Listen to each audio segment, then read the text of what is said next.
There we go. Alrighty. We're back and we're live. Way to go, everybody. Why, hello there, everyone. I'm the Kumo Sensei, and today I have some plans. Now, I did get a capture card, so I don't know exactly how this is going to go, but the desktop audio is a bit confusing, so let's not double take on that. But anyhow, though, it's good to see everybody again. And yeah, as stated, I did got a capture card just so I can play some Pokemon with you guys. Now, if you read the title of this live stream, hello there, Marco. The goal today is to capture Bellossom, and I'll get more into that as I load up the game. But I'm gonna wait for people to hop on in. But yeah, while we're waiting, let us talk about anything while we're at it. Boy, I really want to go. I really want to go do some cardio, man. I really want to go training, but I do want to live stream as well. But after this live streaming, I'm going to go do some running. I really want to run at least 16 kilometers today, 17, maybe 18 if possible. But the rainy weather is not looking up too great, so maybe only 16 kilometers of running today. So let us hope for the best. If the weather turns up better, that is. But I hope everybody's doing well. Good news though, guys. We're officially past the halfway point of affordability on our surgery. So we're halfway there. Actually, we're past a little bit of the halfway point.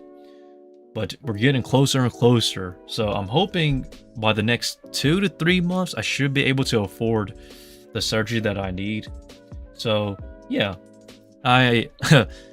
man, saving money, I can't spend a dime. So the only time I have money now is really just to buy some ice cream. That's really all I can use my money on. And I can't really go too much into depth about how I use my money because it's very restrictive as of now. I don't get anything to myself, so a lot of the money goes into my spiders, you know, the surgery obviously, and whatever I have left is very little, so it's kind of disappointing. But it's for a good cause, so I'm hoping that everything will turn out right. But yeah, though, everybody, let us boot up our game. So without further ado, let me turn off the BGM, let me turn on the desktop audio, and let's boot up the game here. So I don't know exactly how this is going to look on the live stream, but anyhow, though, let's boot up our Pokemon game. And yeah, here we go. So allow me to discuss about the plan here, guys, because I do have plans, quote unquote, but I don't know exactly how it's going to go. I'm going to have to do a bit of research about what we're cooking up here, because it's, oh wow, that's louder than I expected. Turn that down quite a bit. But as you can see above me, the shiny target is that Pokemon right up here. That little dancing one up here. Bellossom. And oh boy, I have an interesting story to tell you about Bellossom. So when it comes to the oddish Pokemon line, there is Vileplume and then there's Bellossom. Bellossom has a special place in my heart. So a very, very, very, very long time ago. Let me turn that down a little bit. But essentially, though, a very long time ago, guys, when I was playing...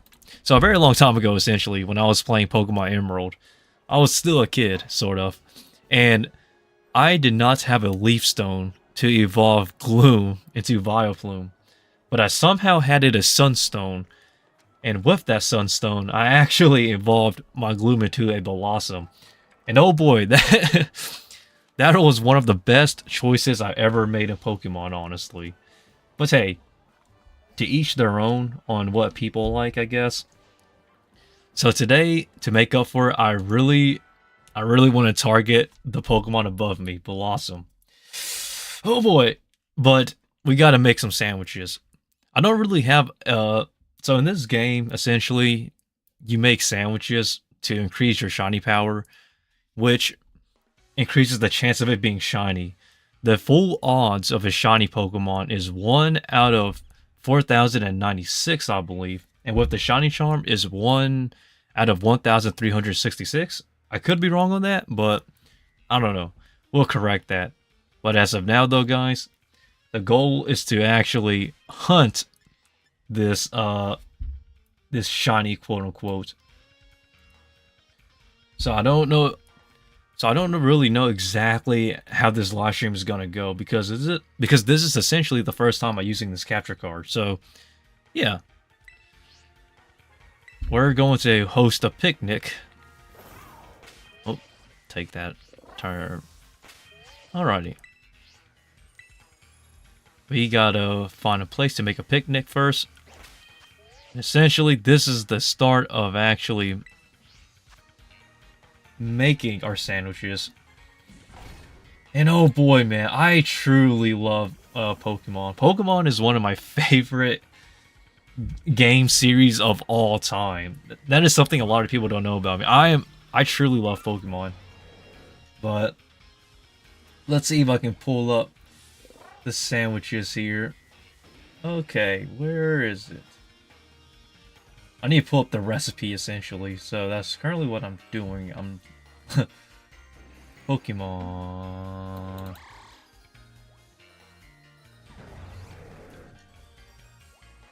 Alrighty. Grass is lettuce and cheese. I don't think I have cheese, actually, guys. Okay, so we're probably going... I did not prepare for this live stream, by the way, everybody. So... Alright. Let us actually pack up and go for a second. We technically only need a bit of cheese, so I'm gonna see what I have, actually. Do I have cheese? I don't think I have cheese. Well, I do have cheese. A lot of cheese. Okay. So, we're essentially good. Okay. Alright. So... there's actually 2 sandwiches I want to make. One will increase our shiny odds of finding this different colored Pokemon above me that's dancing Bellossom here. And then the other one is to essentially focus on making it larger. So, a humongo power sandwich as well. But I'm not too sure how the recipe goes. So, I'm going to search that up actually. For grass. Alrighty. Let us find grass. Alrighty.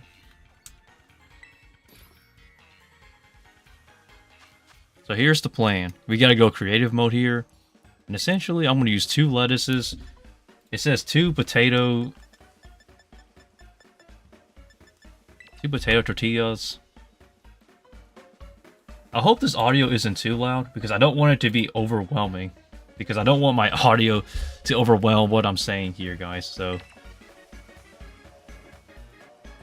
alrighty, and then there's 2 rice. Alright, and then 1 spicy herba mystica.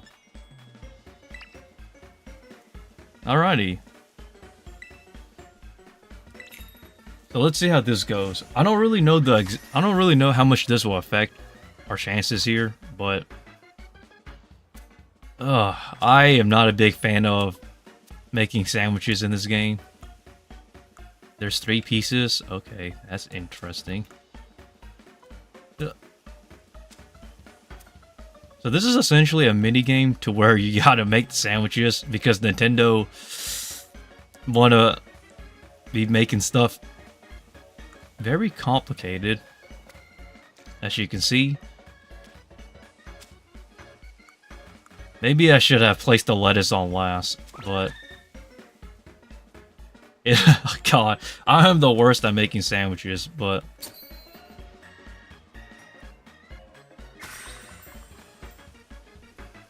But our goal is essentially to target... is not to make a perfect sandwich, because the effects should still linger the same, regardless of how good or bad the sandwich looks.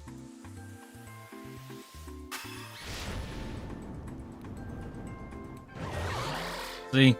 Alrighty. Now, let us see how this goes.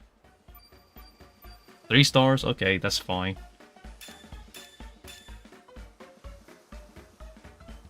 That's level 2, huh? Not a level 3, as I was expecting. Interesting.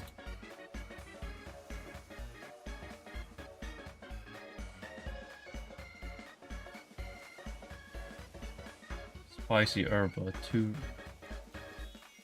That's fine.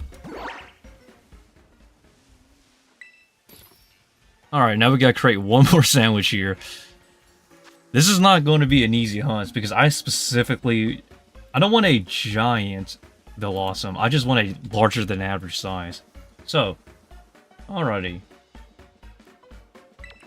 Lettuce and cheese, I believe, is what it needs.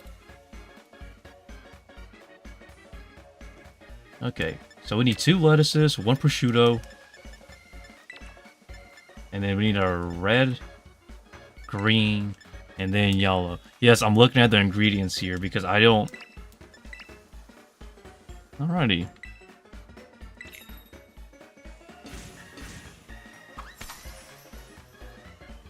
This is going to take quite a bit of tries. So Pokemon, I don't know why they make tedious mini games, but this is essentially one that you kind of had to do to make these sandwiches. It's supposed to be like a feature, quote unquote, but it's more of a pain for a lot of people because the objects, how they react to the sandwiches as you drop them, can kind of vary at times, so it's kind of unstable. I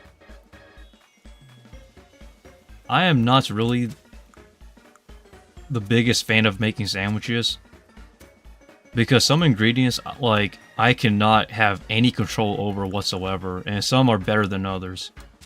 So, yeah. God dang. Lettuce is one of those ingredients where I can't actually control very well. As you can see, it's just lettuce. Alright. Now what I'm looking for here is essentially...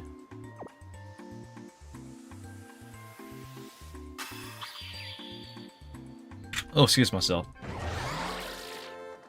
So I'm looking for is sparkling power for grass. Alrighty. And that is essentially all we need. Yes.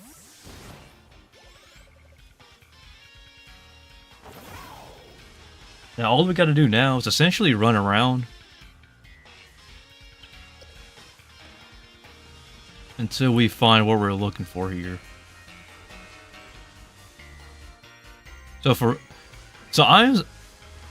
That is our target, Bellossom, but the shiny one will be purple, so that is what we're targeting here.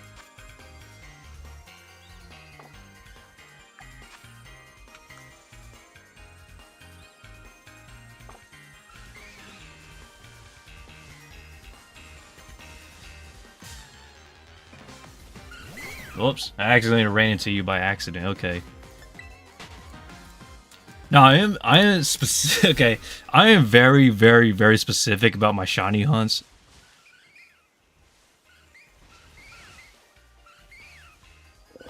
Wow, there's a lot. Okay, so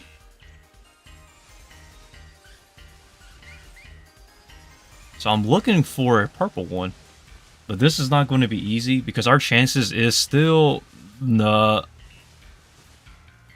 at full odds. It was not a full odds, but it's not a great odds either, so... I swear, if we find a shiny execute, I'm not gonna be too happy. So I am gonna reset if I don't find what I'm looking for. So essentially, the sandwich isolates the counter powers to pretty much just grass-type Pokemon, which is what I'm looking for, because our target is grass-type. So...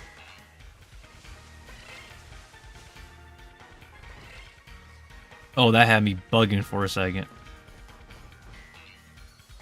These Alolan Executors are pretty nice, but it's not what I'm looking for.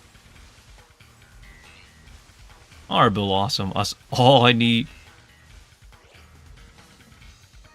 to spawn.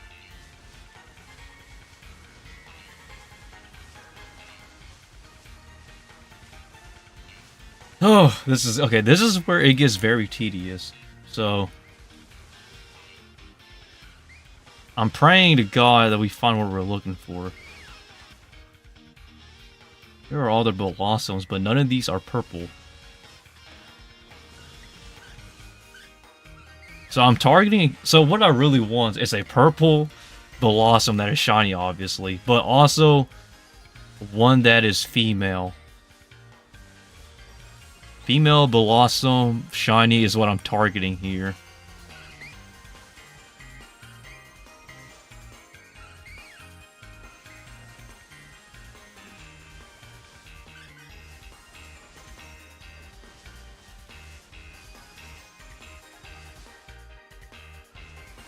I might not find anything, I might find some, who knows. Sorry, I'm just so focused, man, because I truly want to actually find this shiny. This shiny has so much meaning to me. But, god dang, let's hope this is easier than the Roaring Moon shiny hunts. So my team is actually quite composed of shiny Pokemon, believe it or not.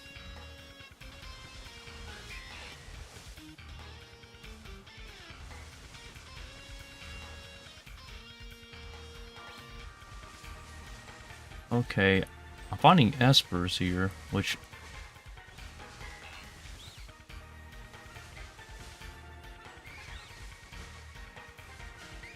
My purple Bellossom, where are you, my friend? I love you already, if I can find you. So shiny Pokemon is actually kind of rare if you don't play Pokemon. But if you never played Pokemon, you never had a childhood. No, I'm just kidding, guys.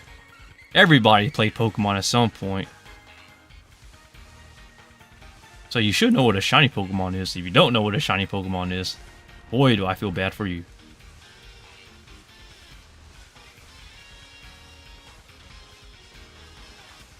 Alright, Bellossom. There's a bunch of Vigoroths. That's not what I want.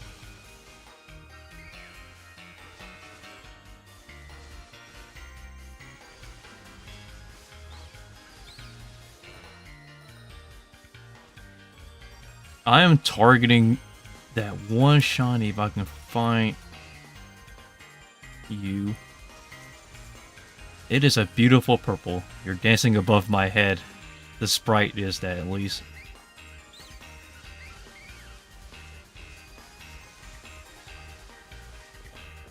I swear, if we find a shiny Execute, my friend, why are you sleeping? This guy here is sleeping on the edge of a cliff. I feel bad for you, my friend. F's in the chat. Just hope you don't fall.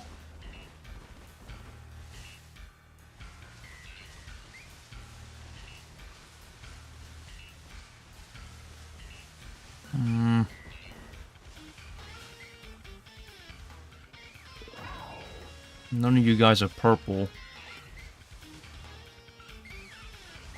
We're looking for a purple one that's female. Yes, I'm very tedious. I'm very specific about what I hunt for shiny Pokemon. My whole team of shiny Pokemon is very specific. Bellossom, I would not take any... I would not take any other... gender but purple.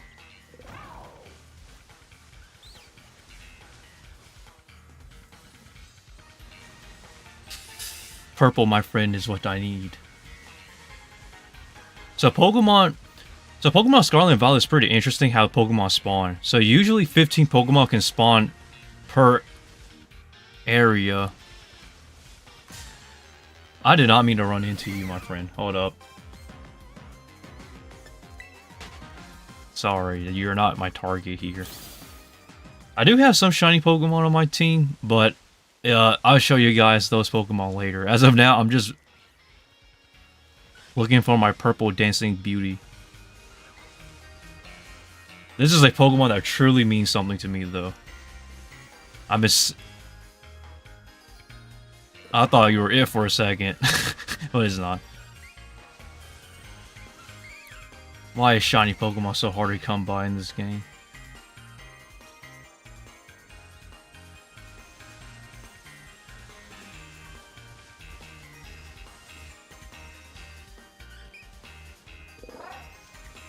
Sorry guys, I am legit squinting my eyes because I know what I'm looking for. I just don't know if I can see it at times because the whole flower field,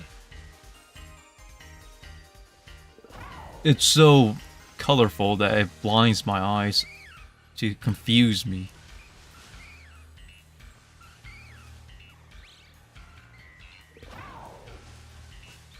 I swear, this is why I prefer the Humungo power, because they're so tiny.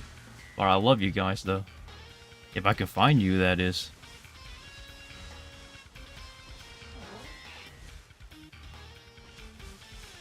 So this...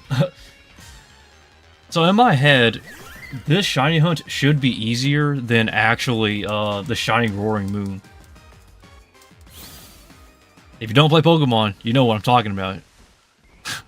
Shining Roaring Moon was pretty difficult because I found like 3 shiny Zweilises before I found my shiny Roaring Moon that I have on my team.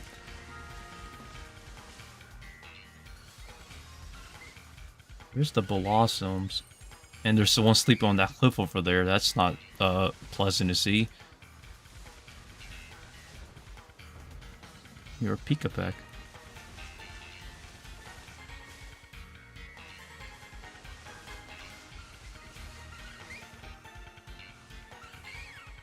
None of you are it.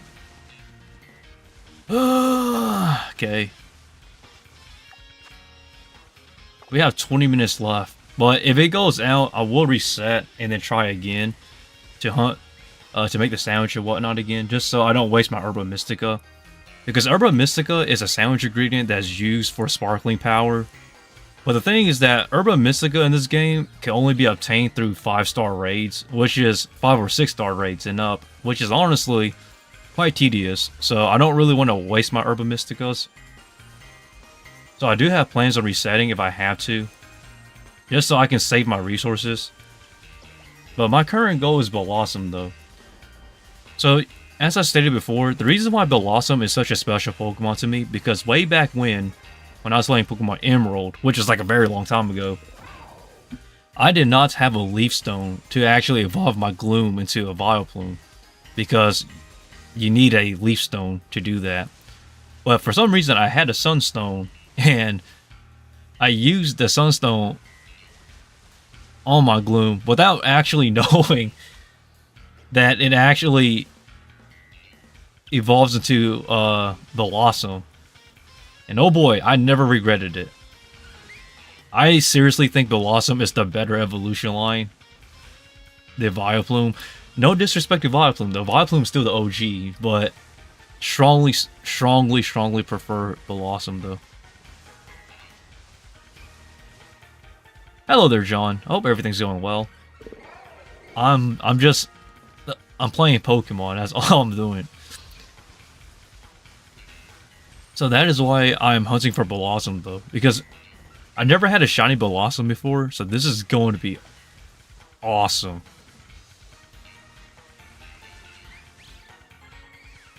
If we can find it, that is.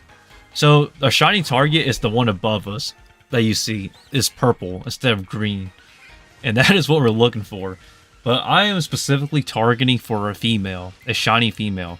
But the odds are very low.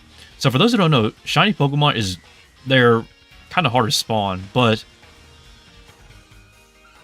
luckily we do have Herba Mystica in our sandwiches here to help us out to increase those odds to what we're targeting. So currently, all I'm doing right now is running around until a shiny spawns.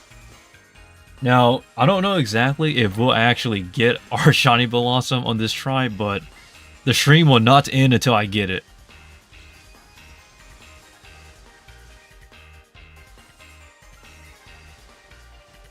The only problem is that they're so tiny. They're all tiny. But I don't want to run around because then it's going to be more time consuming. They're so adorable. Are you shiny? No, you're not. I don't really plan on nicknaming my Pokemon. I don't actually nickname my Pokemon because I just prefer their name as it is. Like, as you can see on my team, none of my Pokemon are actually nicknamed. Today is Asuka Nishi's birthday. Mimosa and Black Clover. Hey, happy birthday to her. It's kind of... man, on the topic of Japanese voice actors. It's just so crazy how Japanese voice actors are getting older by the second.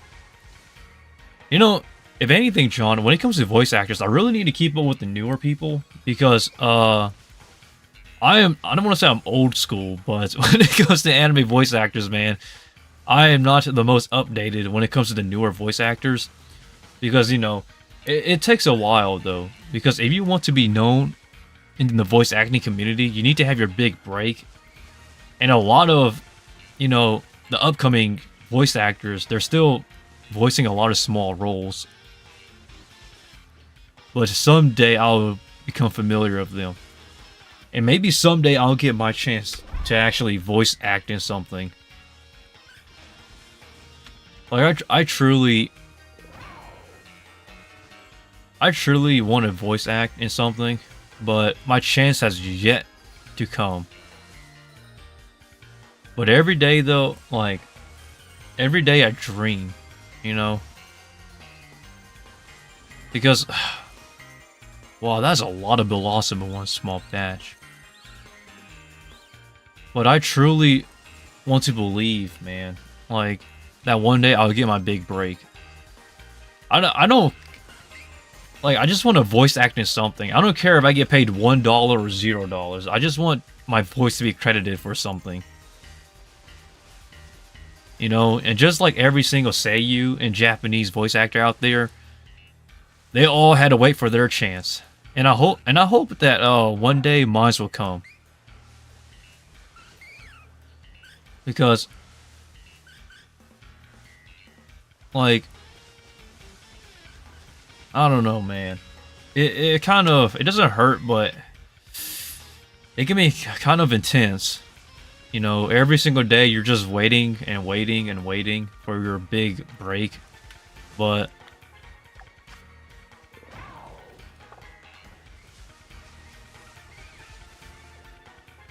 it's just, like, frustrating to me, though. Because a lot of, you know, the chances of actually getting a voice role in anything is almost slim to none, if I'm being completely transparent here. But you kind of had to just keep on going. Because there's really no, like, there's really no other way. So, I really hope that I get my chance, though, guys, to voice act in something. But, man. Like, see, if I ever get my chance to voice act in something, I really hope I don't get typecast. Because if I get stuck just playing the bad guy, I'm gonna be so depressed. Very depressed.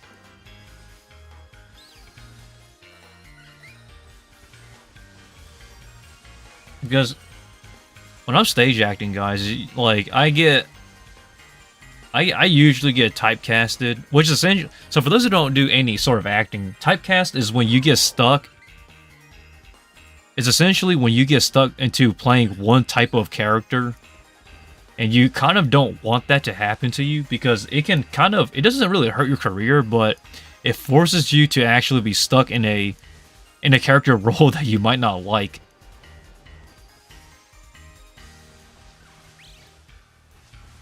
So for me, when it comes to my stage acting, which I don't really get much of nowadays, but I usually get stuck playing, like, the typical bad guys. But I don't want that, though. Like, I don't know, guys. I really want my chance to actually play an actual protagonist. None of you are shy. Okay.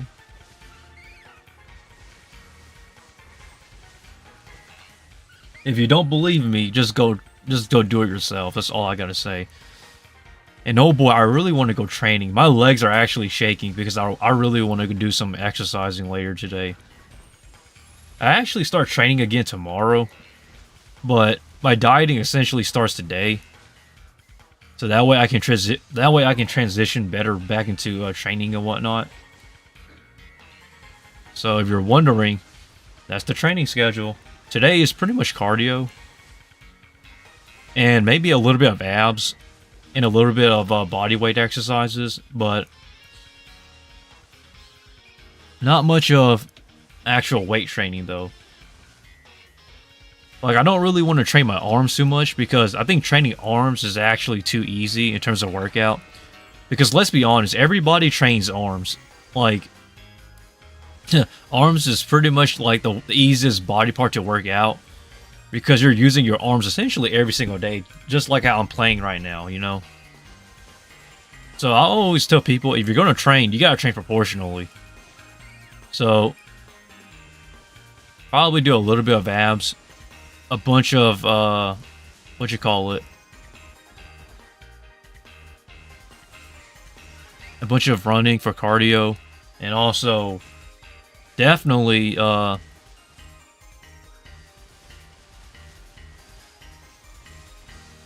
man, where are we, my friend?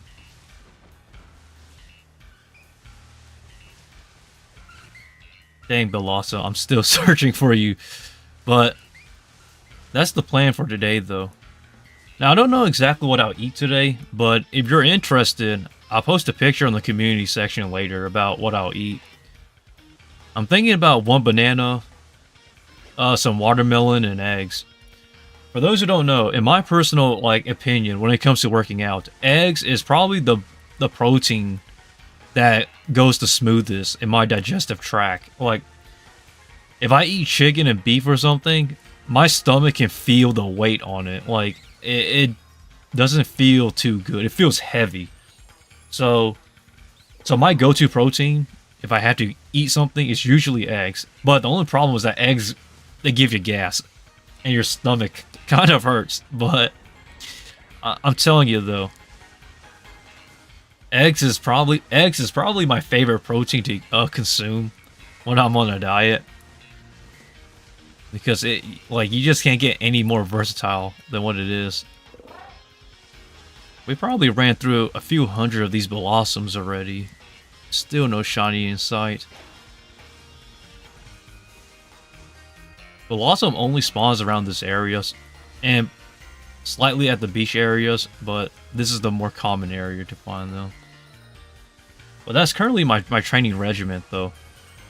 And then tomorrow is going to be, once I start actually training again, a lot of it will be focused on, body weight exercises. So, because of that, I'm not going to be training too heavy today. Well, actually, it's kind of funny to say that. I have not trained progressive overload in a while, so very long time now. I just train to maintain. So essentially, what I do is, to maintain, I just take either a light weight or just the right amount of weight and just train until I can actually feel the muscles being utilized, like just being pumped. Scarlet. I'm shiny hunting turtle right now, shining pearl. Good luck with that. Masuda method or soft resetting here?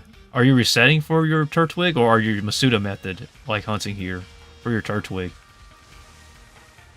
I wish you the best, man. Shiny Turtwig is actually very nice. Like, but still though, if for those who wants to know my favorite shiny, one of my favorite shiny Pokemon of all time is Shiny Emboar, which is this one here on my team. Soft resetting. Alright, so you're going full odds. Wish you the best. Shiny, so that's kind of funny. Shiny Pearl was not received very well. Man, as a matter of fact, a lot of people were disappointed in Pokemon, you know, Gen 4 remake, quote unquote. The Gen 4 remakes, man, has so much potential. and now everybody's worried about Generation 5 for their remakes. They're praying to God it's not terrible, but I made a video a very long time ago. My favorite generation of Pokemon is Generation 5. Without question, it is Generation 5.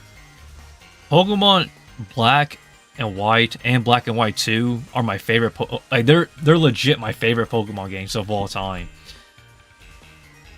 Like I truly do think when it comes to like Pokemon RPG and like Pokemon story and gameplay and whatnot, Gen 5 is peak.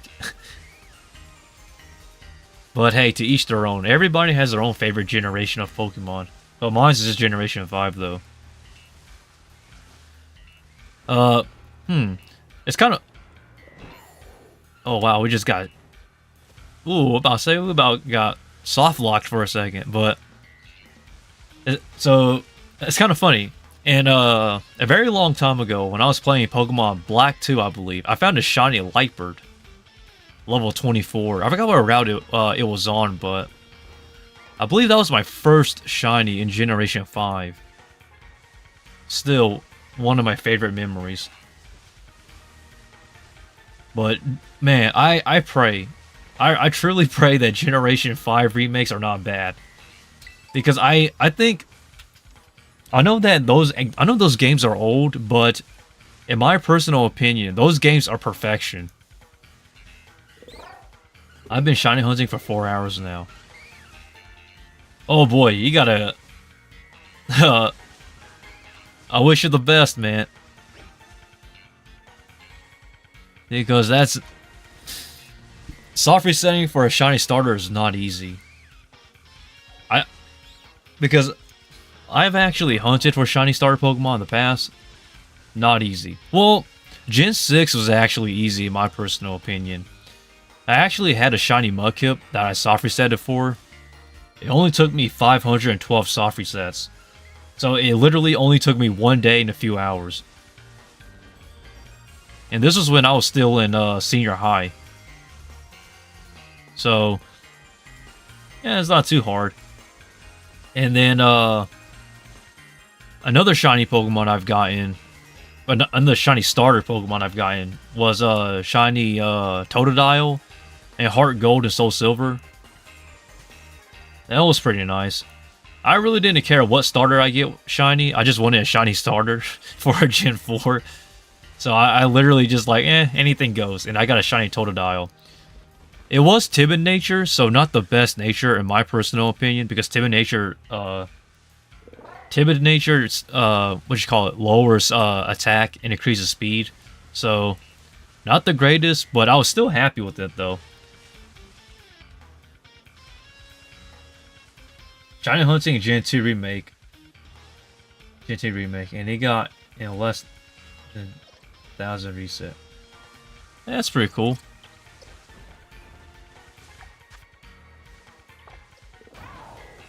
But that's Pokemon for you, man. I used to be a hardcore shiny hunter in Gen 6. I think Generation 6 is probably the easiest to shiny hunt. But that's just my personal opinion, though. Like, man. There it is!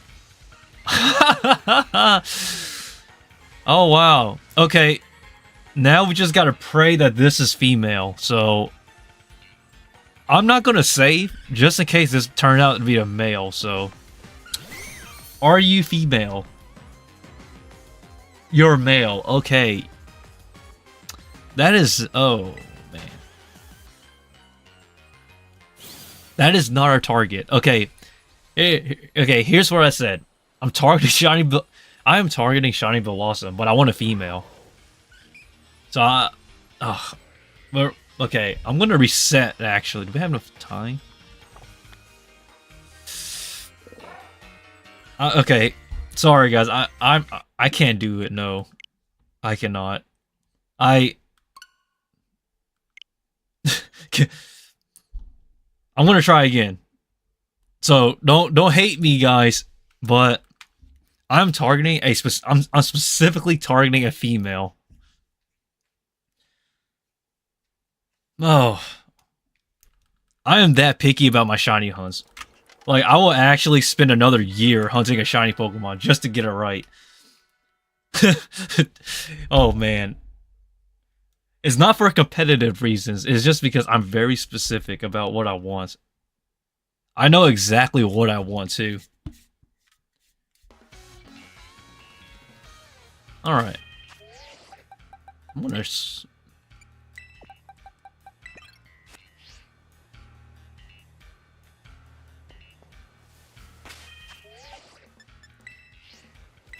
Hold up. Oh, I gotta start again. I cannot, no.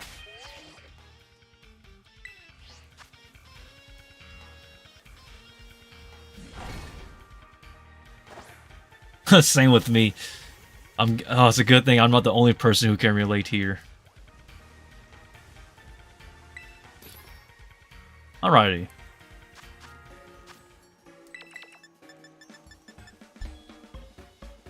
Oh, we gotta make a new sandwich again. No, no, no. Where's our prosciutto? And then we need a red, green, and yellow. And then we're gonna use our Herba Mysticus here. Alrighty. Let's try again. So I don't really feel too bad about so I don't really feel bad about resetting on a shiny Pokemon, and the reason why is because, in my personal opinion, after Gen 6, shiny Pokemon, I don't want to say they lost value, but they're much more easier to obtain now than ever. So when I lose a shiny Pokemon on like the newer generations, like the modern generations of Pokemon games, I don't really feel as bad as compared to like anything Gen 5 and downwards. So for me, honestly, resetting on that male Bellossom, I don't really feel as guilty. But hey, that's just me though. Because I really do think that shiny Pokemon nowadays is way too easy. Because you gotta remember, I was at a time when everything was still full odds. 1 out of 8,192. So to see Pokemon become...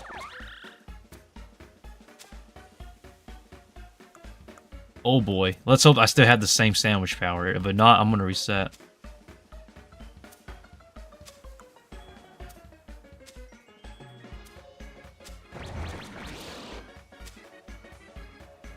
Oh my god. Okay, hold up. Tomorrow's the Super Bowl. Oh my god, tomorrow is the Super Bowl. That's crazy. I don't really have a favorite team to win the Super Bowl, but let's just see who wins, because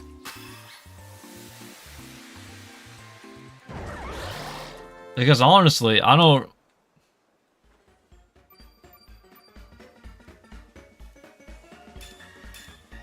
Okay.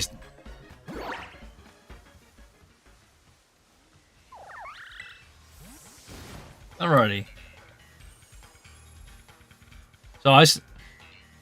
So the Super Bowl for me, I don't really have a personal preference for my teams, because a little bit about sports here. I am not the biggest sports fan. I don't hate sports at all. It's just that sports in general is not really my sort of thing. But hey, Taylor Swift though at the Super Bowl, so that has everybody hyped. But we're still hunting for a shiny purple Bellossom here. But hey, to each their own though. I know that the Super Bowl is more of an American thing. So a lot of my viewers are from around the world. Are you a Swiftie? No, I am not a Swiftie. I apologize for that. I don't listen to Taylor Swift, so I'm not really a Swiftie, because I listen to like Japanese music. So, yeah. The music I listen to is more Japanese music, such as Arashi, On and Off, I think was their name. Who else do I listen to? Uh, what's that one? Miki. I forgot what's her other name, her full name. And what else who else do I listen to? A little bit of J-pop, I guess, as well, because I do like J-pop. Like I don't really listen to English music like that. Yeah.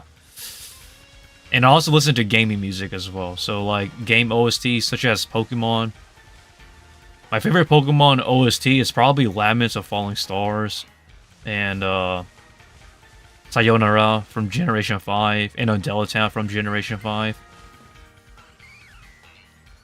So I have some music I like. I don't know what's everybody's preferences when it comes to music, so to each their own. I don't really, see, here's the thing. People think I listen to Annie songs. I do not listen to Annie songs. So, I mean, I do listen to Annie songs, but not like that. So, see, here's the confusing thing. If you're not, so a lot of, that's a lot of Bellossoms in one spawn, but a lot of people think that, like, anime music is, like, a big thing in Japan. So, in Japan, well, it's called Anisong for anime music. So, Anisongs is not something I listen to all the time. I mean, I do listen to anime music, but not in a way you expect. But yeah, though, if you ever mention anime music to a Japanese person, they're most likely going to preference it by saying Anisong or Anisong or Anisongu. They wouldn't really say anime songs, or I mean anime music, quote unquote. For those who are just wondering.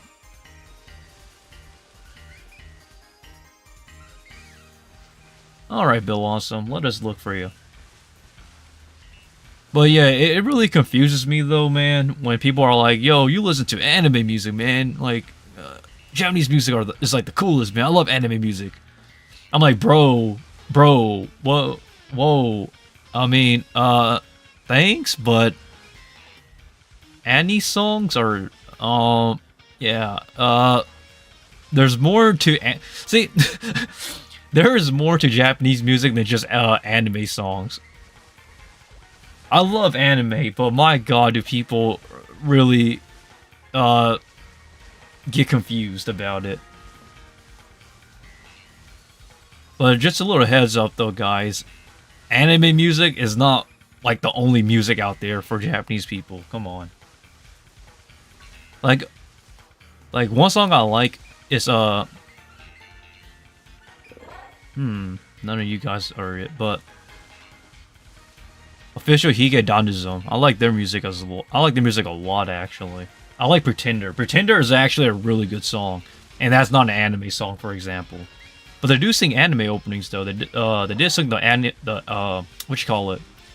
The anime opening for Tokyo Revengers, the first opening for the first season, Revenge. I mean, was it called Revenge? I don't remember, but man, does it take me back though. Sumimasen. 僕の日本語は上手じゃない。Oh man. What kind of game is this, man? The spawns are rough today. Oh. I really do want to hunt for a shiny Metagross. Metagross is pretty cool, but we'll kind of have to wait and see, honestly. If I feel enthusiastic enough, I will probably go for a shiny Metagross, though. Shiny Metagross is one of the coolest looking shinies ever. It's just silver and gold. But we could talk about anime all day. You know what's so crazy, man? So Steins Gate is one of my favorite animes of all time. So this is the topic of Steins Gate for those who don't watch anime. So Steins Gate is actually creating a new Makise Kurisu anime figure. It's a wedding dressed, like, exclusive 1/7 scale figure, I believe. It looks so beautiful, but it's so expensive, and I can't actually afford it because right now all of my money is going towards my surgery, which... Are you shiny? No, wait, you can't be shiny. Hold up, sorry.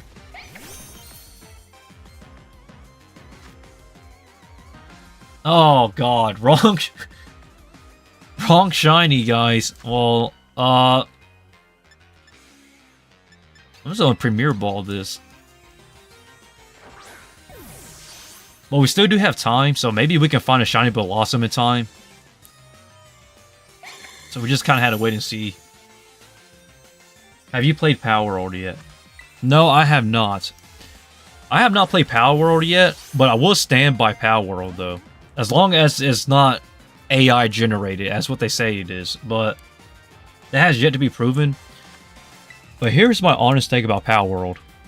I honestly do think that Pokemon really needs a competition out there. This is so Pokemon can actually make better products, because you have to understand, competition is like the thing that causes innovation. And if I'm being honest, Pokemon's innovations have gotten kind of stale. Although I love Pokemon, even I can admit that much. So to see Power World come in and to challenge Pokemon's concepts in a new and different way is pretty interesting. It's been proven it's not AI generated. Yeah, I figured. So, in my honest opinion, I think Power World should just let it rip. Just let Power World do their thing.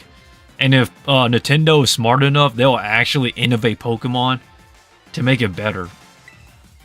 Because, like, okay, good, a critical capture, exactly what we needed. But you can't deny that Power World is an amazing game, though. Although I haven't played it, for what it offers, man, it's totally...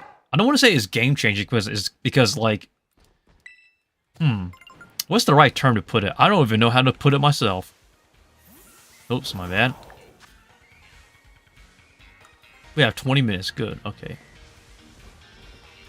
But I honestly do think that Power World is like a blessing in disguise. And Nintendo is like, man, we gotta file a lawsuit, man. They're stealing our concepts and whatnot. It's like, it's crazy to me, man. I really just think that Pokemon, if Pokemon will actually innovate themselves in their games, I truly do think that they will stay on top of like the creature capture gaming industry. But who knows, man? Let us see what they do with Generation 5. Because I heard Gen 5 Remakes is their next title that they're going to do. Just a rumor, but if they are, I do hope they improve upon it. Because, man, does Pokemon feel rough around the edges at times. Because you got to remember, Pokemon Scarlet and Violet was not really that great on release, if we're being honest.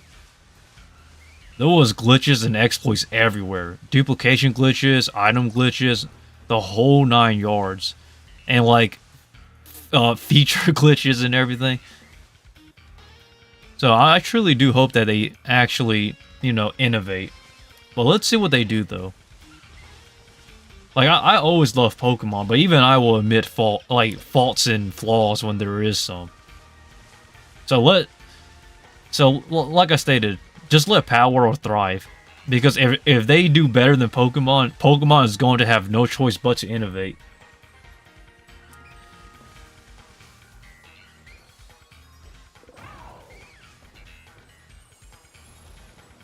Oh man. But that's where I stand, though. Don't think I'm hating on Pokemon or Power World. I don't. I'm just glad to see something happen in the industry for once. Like actual possibility of change. Because I think the idea of a lawsuit, I think some of it is valid, but at the same time, I really just think that Pokemon should just focus on doing themselves, you know? And if I'm being honest, I don't really think that Power World is not anything too crazy new. I think the concept of like combining like a Rust game with a Pokemon game is pretty cool, but like take it from this perspective. Yokai Watch is another creature capture game. Digimon is another one. Bakugan is kind of like another one, you know? Hello there, Jitesh. It's been a while, but I hope you're doing well. But like, that's literally where I stand though, when it comes to Power World and Pokemon. 2 years, I guess. 2 years. And what do you mean by 2 years? Sorry. Well, there's a lot of topics going on right now, but oh, almost jumped into that Bellossom. Where are you, my shiny friend?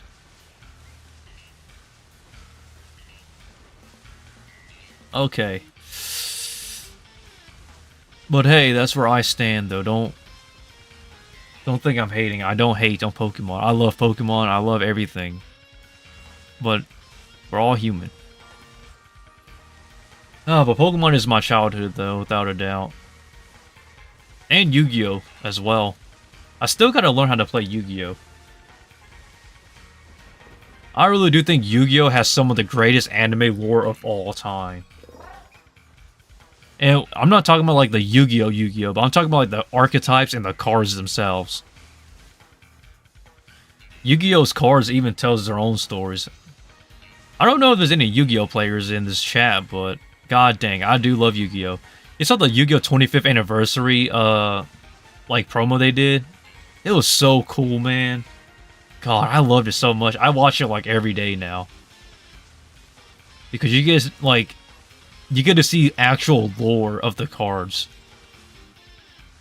But Konami is kind of evil, so they don't really want to make animes based on cards, like the card stories, quote unquote.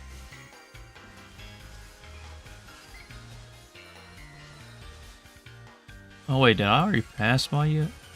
None of you are shiny. But I am... Are you watching Solo Leveling? Yes, I am watching Solo Leveling. It's kind of funny because everybody... I get the joke now, but oh my god, does he get old quick. People are saying I'm the main character, Jin Woo, I think his name was. It's like, oh my god, dude, you're like the real life Jin Woo. I'm like, oh, that's kind of cringe. Yeah, but I got the joke the first time, but my god, has it become kind of constant. Because, I know, okay, if you have not watched my vlog, please go check it out, because that's where the joke kind of started.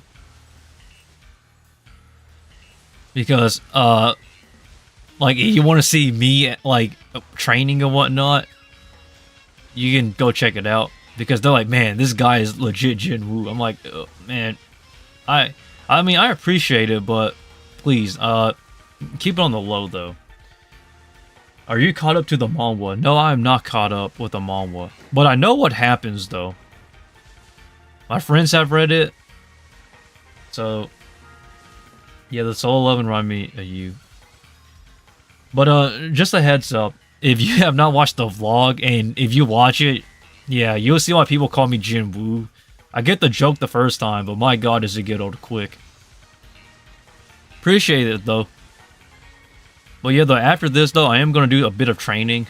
Mostly just cardio. I'm going to go do my 16 to 18 kilometer run. And then, once I get done running, probably do some sit-ups, a little bit of push-ups. But I don't want to put too much emphasis on the chest today, so... keeping that kind of low. And then probably call that it. Don't feel like training arms today because like I can train arms pretty much every single day if I wanted to, but that's not really good for muscle proportions. So I'm saving arm day for another day.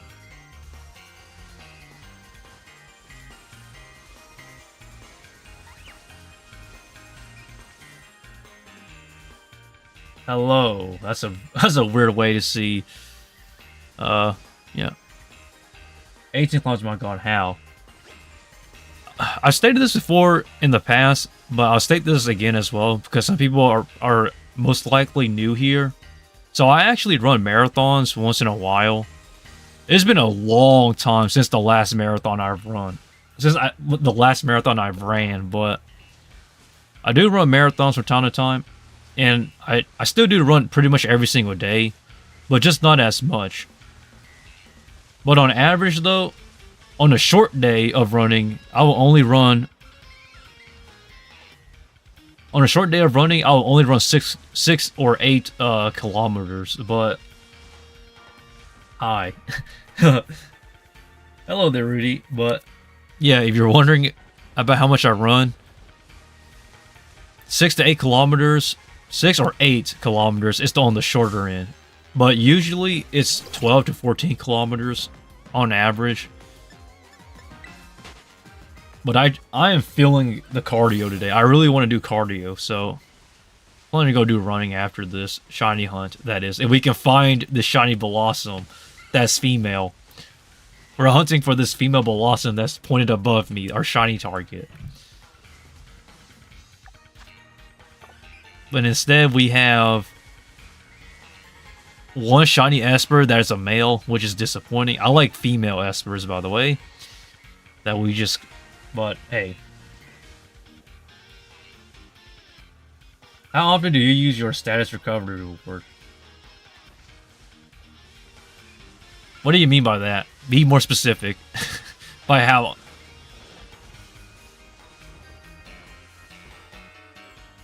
Like, you gotta be more specific, my friend. Are you talking about training? Pokemon? Sorry, man, because there's a lot of topics happening all at once. If you're more specific, I can answer you more properly. God, I love the Gen 5 music in this background for Pokemon right now, but...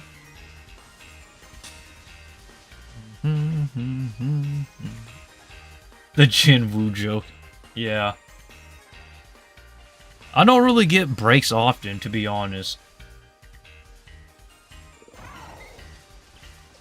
I don't really... Dang, I don't want to avoid answering that question, but... If I'm being honest, getting breaks is very, very rare. Like, See, here's the thing people need to understand. I don't really have full day breaks. At most, I'll get, like, maybe 12 to 13 hours of a break in a day. But as in, like, a full day of break, I don't really get that. And although I do have cheat meals and whatnot, such as, like, ice cream, which I had yesterday as well and whatnot, the fact that I don't really take full day breaks is kind of, I don't want to say concerning, but it's kind of the thing that drives me going still. It's a negative and a positive, depending on who you are. But man, I get very frustrated, man. Like, I can't take breaks. Because I have so much, like, I want to do in life, but the opportunities never come up, so I'm just kind of, like, waiting. And because of that waiting, I'm constantly on edge. So, because, like, I don't want a lot, but I just want to have my chance, my spotlight, you know?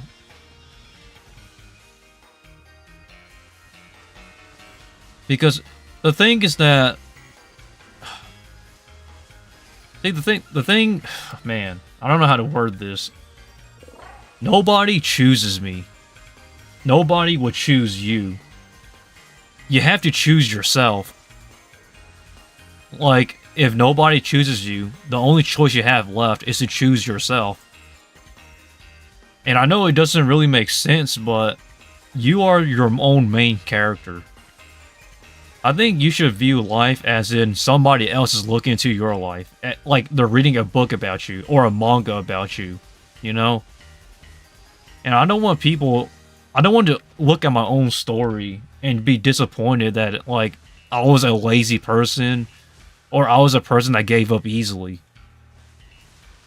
Because then I'll just be disappointing myself. And I don't want to disappoint myself or anyone, you know? So the only thing I can do is just to work as hard as I can.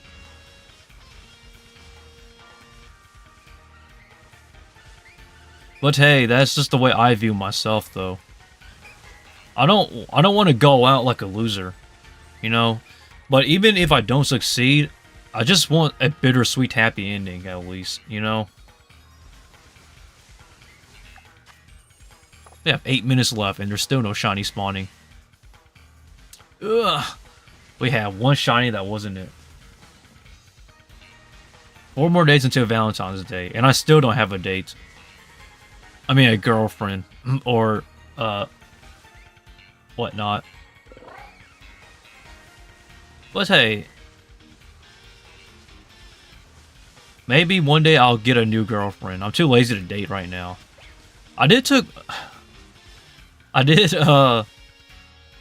So a while back, I took one of my friends on a date. Because, I don't know, man. I just think it was just... That's a story for another time, though, but that was pretty interesting on how it happened. No, we're not a couple, by the way. It was just more like a typical date. What's your favorite Gen? You mean Gen 9? I don't really have a favorite Gen 9 Pokemon. I think they're all cool, but I don't really have a favorite. Well, actually, I take that back. I think Fluttermane is probably my favorite. I think Fluttermane to me is my favorite Gen 9 Pokemon. It's a great competitive Pokemon, and it's a great design. So, probably Fluttermane. And then second is probably the Roaring Moon. I think the Paradox Pokemon are cool. Opinion one chance split over the Switch. Thanks. I swear people are speaking other languages here. But I don't know, man. It's just I'm just hunting because I really love it. Man, this has been thank you. Going to hit 5th push, I'm going to stay for my economics. Thanks again, Sensei. By all means, man. It's kind of strange when people thank me. I'm just a normal person. I don't really have anything special about me, you know?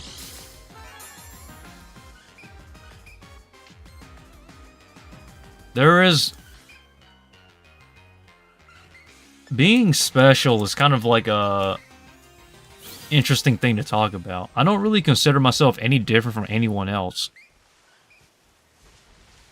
Is it bad that I say it that way? No. It's just because I just want to treat everybody the same. But hey, to each their own though. Like, people are going to say I'm crazy for thinking that, but I really do think that we should just treat everybody the same. I mean, treat everybody how we want to be treated, you know? Because we shouldn't treat anyone different. You're not because you're playing on the Switch. Hey, I play the Switch because I want to. But you're speaking Dutch, Rudy, so I can't really understand you too well.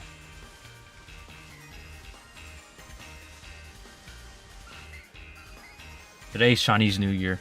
Yes, it is. All my friends are celebrating Chinese New Year. That's crazy. I don't really celebrate Chinese New Year, but I get the hype around it, though.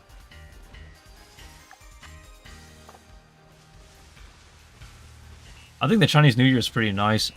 It is the year of the dragon again, so we've come full circle again. The zodiac sign I was born into, the dragon. Which is kind of crazy now that I think about it, John. Just how much time has fly by. And how I'm getting older. Ugh, and I need a date again. It's kind of funny, my mom and my dad, so my mother and my father, they want me to get married. But I'm like, it's too early for that.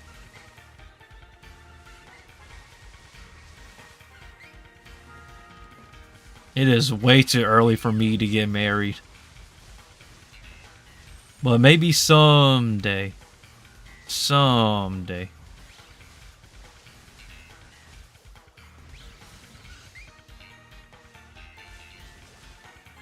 I swear that purple Bellossom was up here at some point. But I just don't know when and where.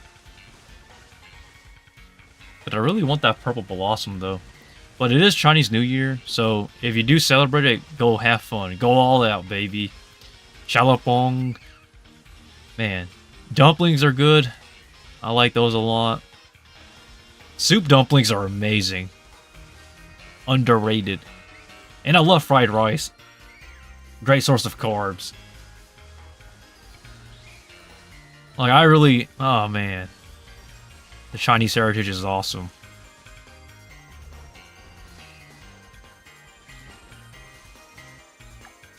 We don't have much time left, and there's no spawning.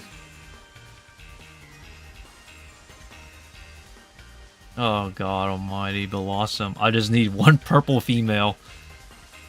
And then I'll fix up the stats and the nature. I am playing on the Switch, by the way, for those who are wondering. Yes, I do not torrent or illegally play games. I play them legally if I can. So just a heads up for those who are wondering what I'm playing on. I'm playing on my Switch, but I'm using my I'm using a capture card essentially. Oh man. We're running out of time, but we can't find...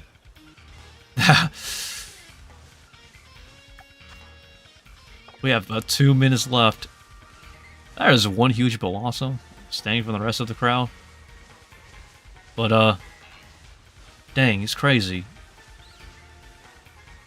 We only found one shiny Esper. I do not want that Esper, by the way, so I'm gonna reset either way if I don't find that shiny female Bellossom, though. Bellossom is probably one of my favorite Gen 2 shinies, actually, if I think about it. But to each their own. And I do prefer Bellossom over Gloom. But I don't want to sound too biased saying that, though, because I know there are people who love... not Gloom, but Vileplume, my bad. There are some people who love Vileplume. For me, personally, I prefer Bellossom. I'm getting that itch to go work out, though. Working out soon. And they probably have something like eggs or something for protein. Eggs is the most versatile protein for me. It sits well in my stomach. But my stomach has been feeling not so great lately. I had too much ice cream. We have 1 minute left. I'm gonna go all out then, I guess.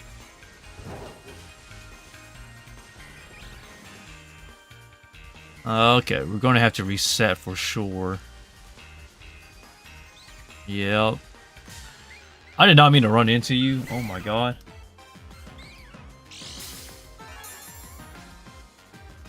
Yes, I have a shiny Fluttermane. I love Fluttermane. I had to go get one shiny.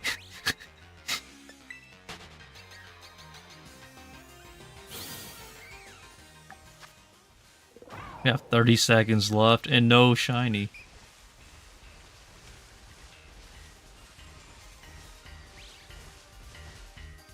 Oh god. This stream will not end until I find that Bellossom shiny female. Mark my words. I'm going to spend as much time as I need to. I will even stay up to 12 to do my workout if I have to, man. Like, after this, if it takes that long. Today, I buried my uncle. Man. Alright, time to reset. Well, I hope everything is better for you, Marco. That's all I can really say. Like, it's crazy. Now that I think about it, this is a bit of history, quote unquote. Well, a bit about myself. My grandpa and my uncle passed away about the same time. So they did. So when it was time for their funerals, they did them together. Both my uncle and my grandpa together. And it was like, it was just crazy, man. Two people at such a short amount of time, too. It was very tragic, actually, but I can't go into detail about that because that's really personal. But that was an extremely long time ago, though. But I know how it feels, Marco, though. when people pass on.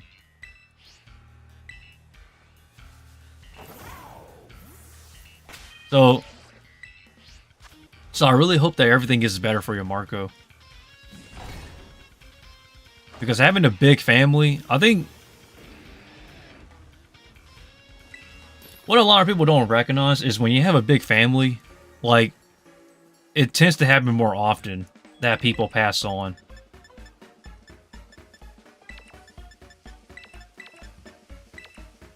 And it's not, man.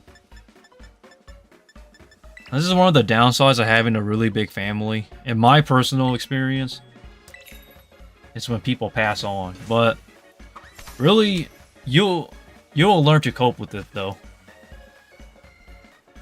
That's really all I can say. Because, like, man, does time fly. Sorry, guys. I know this is getting a bit sad, but let's not try to get too sad now.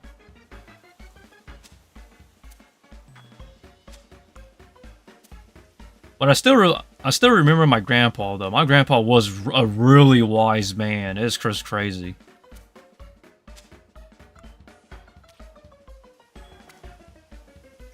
I swear. Dang, this thing does not level out as good as I thought it would. Alright, we gotta put weight on this side. There it goes. Never mind. Yo!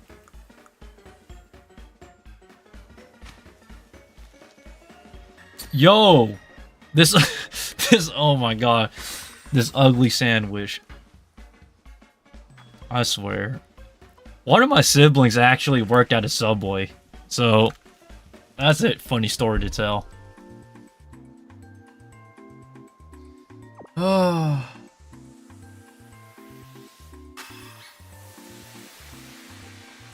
Then I wrote the message to kill the mood. No, it's okay, man. We all go through stuff, Marco. We all go through stuff. If I'm being honest, this year has been one of the hardest years for me to live through. But, you know, you just kind of had to learn how to cope with it. But I really hope that everybody's date will get better, though. We all have our ups and downs in life. Me included. I have a lot, actually, but... Huh. What up? Oh, you'll get through it, though. I believe in you, Marco.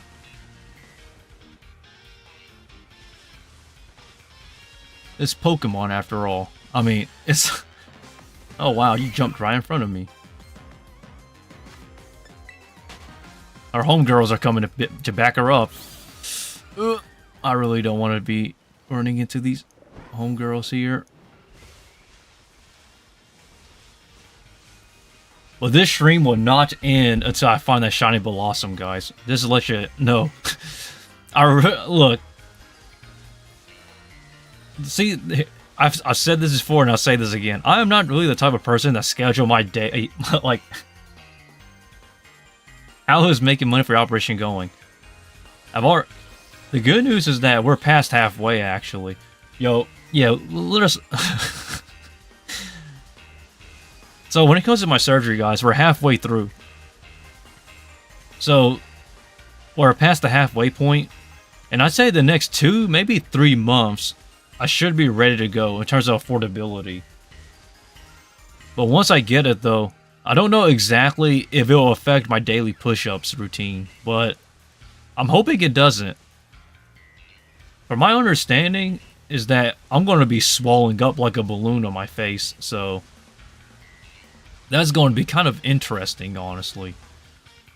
So I don't want to show my face looking swollen up when I'm doing the daily push-ups, because I'm going to look very intimidating, like menacing, like JoJo, so I think I'll wear like a mask or something. I don't know. But I really got to wait and see how it will affect how I look, quote unquote.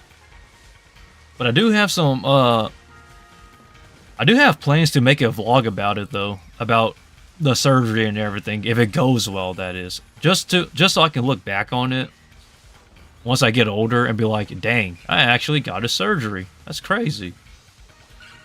Don't worry, once this, if I do make it, I'll show you guys too. But I'm not gonna lie, I don't know how it's gonna go yet. Because it's not scheduled yet, I just gotta get the funds for it first before I can schedule it. So in the United States, our healthcare system is actually very bad. And because of that, I had to pay out of pocket. Because our healthcare system was like, yo, we could give you the surgery you need, but there's a chance it might become infected. A very small chance. So because of that, I'm afraid we're not going to approve your surgery. So then it was like, so if I don't get the surgery, I'm at risk of, like, just at risk. But if I do get the surgery, there's a small chance there's a small chance I'm at risk. So there's no winning here. I was like, God dang, what the heck? But the healthcare system in the United States is trash. I'm just gonna say it. It is trash. In 2025, Kumo will be looking like Baki. It's kind of funny because my one of my older brothers, he actually calls me Baki. Like, so here's a funny story. Like, here's a true story. A very, very long time ago. Like, I'd say about 4 years ago, 5 years ago, I was about 4 kilos heavier in muscle mass. Like, I used to do a lot of progressive overload. I used to be, like, I don't want to say I was jacked, but I was a bit more muscular than what I am now. And my brother, you know, he always calls me Baki. He still does, as jokingly, but that's kind of funny, though. Someone calling me Baki again. Takes me back, though. I do not train progressive overload anymore. So, when it comes to my health, you know, as you get older, you're not as strong as when you're young. So I'm trying to transition from, like, weightlifting to recreational health. And that's currently what I'm trying to do. Like, so my goal is that when I'm 30, I would like to actually not necessarily give up on weightlifting, but like to not do it as often, you know. So that way I can use it to prioritize my health instead of trying to, you know, get injured. Because you're only young once, so you can't really be reckless, you know, as you get older. So I'm trying not to get injured as well. That's the reason why everybody's like, yo, you've been doing push-ups for that long and you're still not injured? How is that possible? And my answer is that train safely and always train with good form. If you do bad form and if you don't train safe, you're going to get injured. So if you're lifting weights, man, and you need a bro to spot you, better get a spotter for sure, because you do not want to be squatting like some heavy weights and then not have anybody to back you up when you know, stuff gets bad. Because my brother, so one of my brothers, he's way more muscular than I am, by the way. Like, it's crazy. He's shorter than I am, but he's more muscular than I am. Like he is peak alpha male, almost, for someone who's short. He actually herniated one of his discs on his back from doing squats. It's crazy, dude. He literally just told me how it felt. He was like, when it happens, man, you feel like a sharp pain going from your back all the way to your leg. It was just crazy. Now his back it gets sore pretty badly at times. But I was like, oh man, hell no, I can't do that. So when I squat nowadays with weights, I actually go very light on the weights, man. Just so I don't really get like, I get scared of injuries, man. When you get workout injuries, it's bad. Like, there isn't a workout injury that isn't severe. All of them are severe. Whether it's a torn muscle group, you know, injured joints, such as arthritis forming later on down the line. Like, people, man, they're training reckless nowadays. It's crazy. Especially if you're natural like I am. Like I'm natural. It's pretty obvious, but I'm not as strong as people who are on gear or on steroids. So because of that, I train with lighter weights. But heck, I don't care, man. At least I'm not injured. Like, it's crazy. But hey, just a bit of bro workout advice, I guess. But it's pretty interesting though. Everybody, so all my relatives on my mom's side of the family are built like anime characters. Like, you know how they legit have my physique or better. It is crazy. And that's kind of where I get my my exercising genetics from my mom's side of the family. Everyone on my mother's side of the family is built like a freaking anime character or built like a train. It is just crazy. California for you, I'll tell you, man. All my relatives in California are built like that. I don't know. It's crazy. It's like they're going to the beach every single day like, in California. I guess that's why they have like freaking six packs and and like really developed. Like, man, this is crazy. All my relatives on my dad's side of the family are like short and not like average. But I truly thank my mom because my mom is where I get all my good genetics. Surprising if you'll believe that or not. But it's true though. Everyone on my mother's side of the family is built really well. They're very healthy too. And they're outgoing. They're like a spit out anime character almost or something, man. Real anime character. I know people say I look like an anime character, but oh boy. California and my relatives over there, they're the real anime characters. Well, my family is extremely large, so you kind of be like, huh, that's interesting. My family is a very large and very diverse family, guys. That's the thing, man. So when people look at me, they're like, oh, you're Japanese. Not necessarily. You're Chinese. Not necessarily. It's crazy. Because, like, man, you see some of my nieces and nephews and relatives, you're gonna be like, yo, you're not Asian at all. And that's the key. It's like, how much can you mix bloodlines, you know? This is America, yo. Like, here in America, man, the diversity is crazy. It's all over the place. And I know that a lot of my my viewers are from countries where like it's really just one ethnic group most of the times, but here in America, people be mixing. All the ethnicities are mixed around here, so doesn't really bother me much. And I'll say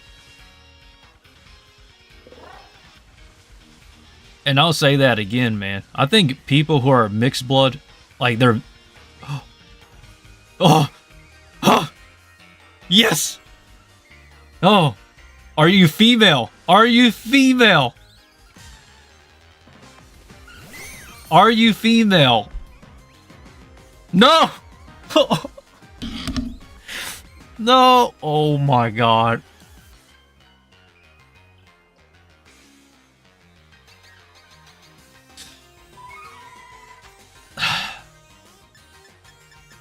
I'm just gonna quick ball this one. And then let's hope that the next one is a female. Oh.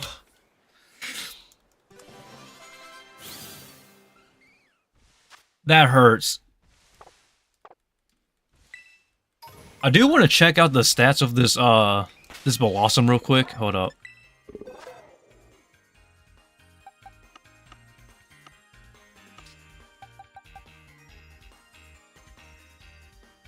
Your lax nature.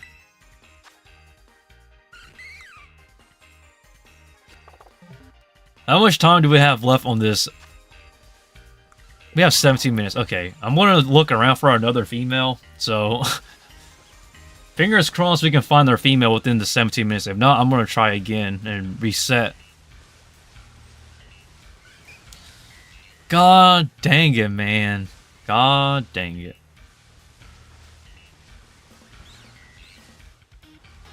God dang it. But, for those who are wondering, though, my family is kind of mixed, though. Shiny Bellossom, where are you?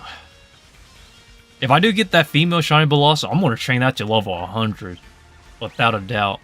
And I am going to bottle cap his IVs, because I want it as perfect as I can. I would like to put, the EV spread more into the HP and special attack. But I don't know exactly the EV spread I want to go for.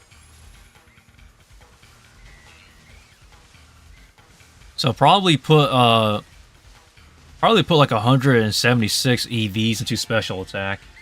And then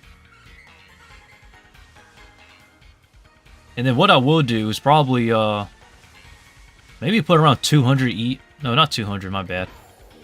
Maybe put like 156 EVs into HP and then spread it out. Bro, how can you so much for a Chinese New Year? I mean, you know you saw her ended up at the end of the movie. Yeah, I know. I watched that movie when it came out. Like, Yusamaru, okay. Here's the thing about Yusamaru. Yusamaru reminds me of the Chinese New Year. Because I remember way back when... Well, that's a personal story, but... For those who don't know, I don't want to spoil the movie, guys, because, like... So, I will not spoil the Blue Exorcist movie, but Yusamaru, man, it is a sad what happens to that little boy. But that's all I'm gonna say, though. But still, though, I love Yusamaru, though. We actually had a rabbit. So we had a Usagi named Yusamaru. But sadly, he ran away from home, and he never came back. But... True story, though. We did have a rabbit named Yusamaru, though. Yes, we had a Usagi. Or Usagi, depending on how you want to pronounce it, guys. But... Yep, Yusamaru was one of our rabbits that we had. From a very long time ago. That ran away and never came home. Boy, do I miss Yusamaru, though. When will you ever come home? And you put him as a celebration post. Yeah, I did, because I like Yusamaru a lot. And although what happened to him was unfortunate, like I can't deny that he does give you the vibes of like the New Year's vibe, though. Excuse myself, because I wasn't gonna use. I had another GIF in mind, but I wasn't going to use it because it doesn't feel right. But hey, that's just my personal opinion, though. Yusamaru is such a great... Well, to be honest, I was not a big fan of Yusamaru, but... Like... Okay, here's the thing. I think Yusamaru mind-wiping and stuff is a bit much. But the ending, though, to that movie, he really redeems himself to where I like him a lot. But that's just my personal opinion on Yusamaru and Blue Exorcist's movie. That movie came out in 2014, by the way, so you haven't seen it yet. I'm surprised you haven't, because that movie came out 10 years ago, almost. The movie is not canon, by the way, for those who are wondering, so... That's why I'm not really sure if I want to spoil it or not. Like, do I spoil it for people who haven't seen it, or do I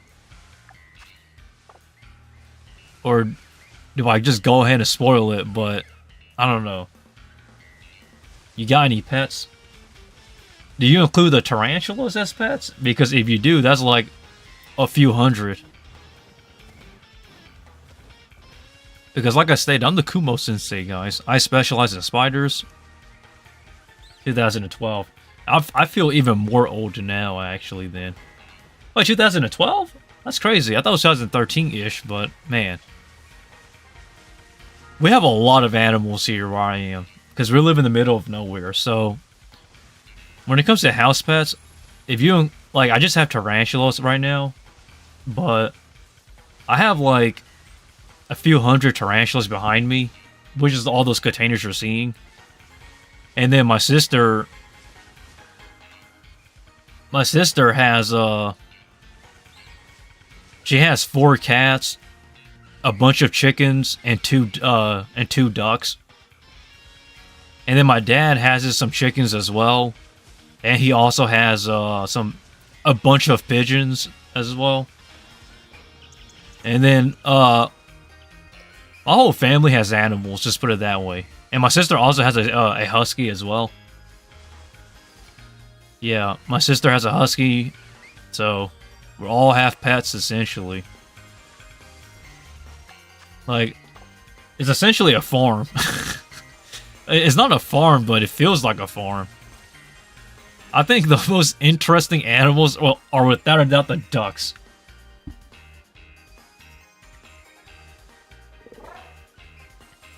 I want a shiny turtle because I want to name after my tortoise.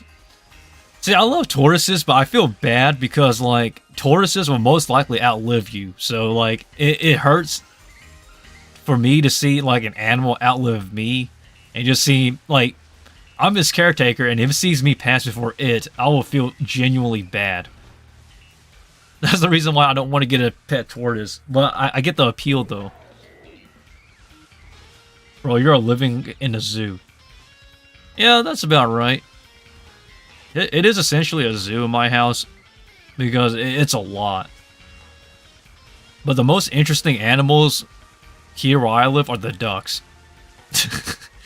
Because the 2 ducks, you know, we got them as babies, and we didn't know if they were male or female. And then later on we figured out that one was a boy and one's a girl. And they're like the greatest love couple of ducks I've ever seen. It's like... They're like husband and wife at this point, to where like, if one goes somewhere, the other one follows. It's so adorable. And not to mention, sometimes they fight with the chickens. Just... I love the ducks. That's all I gotta say. I think the ducks are the more interesting animals that we have. Our dog, though... Our husky is actually probably the worst of the animals for my family. I don't really have a problem with my sister's dog, but my sister's dog actually likes to attack all the other animals for some reason, especially the chickens. It's just crazy. And not to mention, the dog always chases after one of our 4 cats, or all 4 of our cats at the same time. So our cats literally just run up or down the stairs. Because our dog, like, doesn't really run upstairs or downstairs because, let's just say our dog is not the best at stairs. But it's kind of interesting, though, to see how the animals interact with one another. Because they have a very fascinating way of interacting. For me, personally, I just like to keep my animals to myself. So my tarantulas and my spiders, that's my own personal work. The only animals I hate raising are the roaches, man. I love beetles because they fight each other. The only one downside of beetles is that beetles do not live long. Because they spend the majority of their lives in the larval stage, getting to that stage of being a beetle. And then once they reach becoming a beetle, they'll live a few months and then they die. So for me personally, as much as I love beetles, I just, like, kabutos and whatnot, I just couldn't commit, man.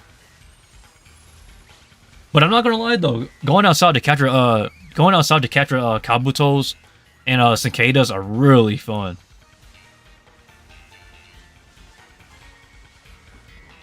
Like the cicadas and whatnot, like those guys are really fun to go catch. But like I stated though, I couldn't commit on actually having one as a pet because like they don't live long, man. Like tarantulas can live years if it's a female, so you know even the males can live a couple of years, but beetles they don't really live as long. So I never really committed myself to actually raising beetles. I did have frogs though, believe it or not. As a matter of fact, I made a post about my frog Dandelion, but I gave Dandelion away because I thought there was an owner. Because there was an owner that I thought could keep it better than I could. Because I honestly think that having a pet comes down to who's the better keeper. So, and since I thought this individual was going to be a better keeper than I was, I gave my frog away, Dandelion, to this other keeper. Now I'm trying to get Dandelion back.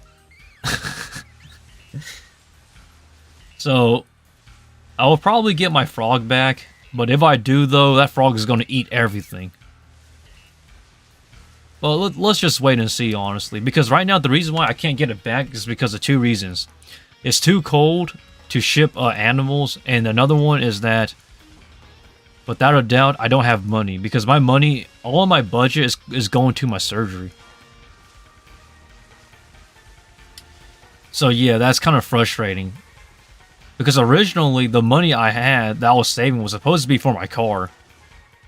But that didn't work out because the surgery got in the way. And at the same time, like, Dandelion was like, oh god, my frog. I need to get you back. You're not... No, I can't let you be treated like this. Like, you're not being treated horribly, but at the same time, it's almost like neglect. I was like, no, I couldn't. So once I get my surgery, the first thing I'm going to do is go get back Dandelion. And save up for my car again after that. But I have a bunch of animals, though.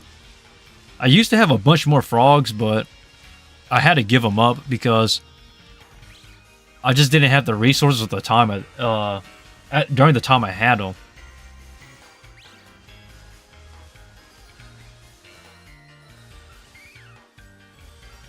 Oh man, where are you, my friend?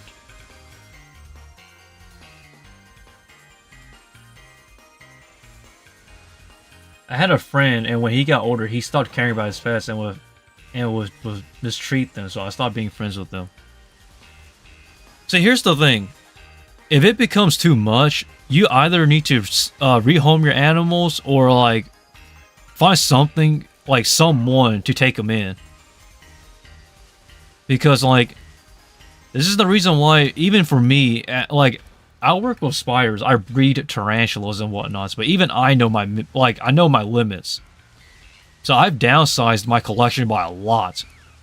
And even then, I'm still barely having enough time to feed them, so I'm downsizing even more. And it's just sad to see animals being neglected. I don't care what kind of animal it is, whether it's a fish, a snake, a chicken, or whatever. I think any neglected animal is just not good to see, man. Unless, like, if you're keeping it as a pet, that is. Like, any pet that's not being taken care of. Like, really, no. Like, give it up. Well, that's just me, though, man. Like, it's frustrating, but I think the biggest problem about people who have pets is that a lot of pets nowadays come from impulse buyers. Oh, are you female? Are you female? If you are, I'm gonna love you forever. No! No! Oh my god! That hurts. That hurts so bad. Oh my god. And we get a critical capture. You're kidding me. Yo. Yo, why? That...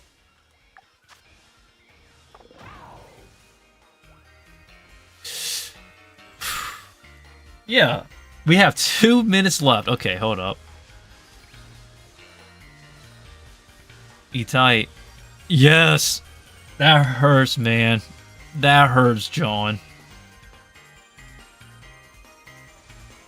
This stream will not... Hear me out. This stream will not end until I get that female. That shiny female Bellossom. That is such... No, I can't accept that. This is like that one case with like the shiny male Gardevoir.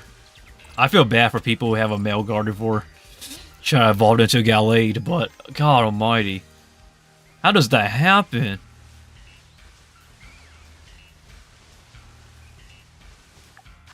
We have about a minute and 20 seconds left.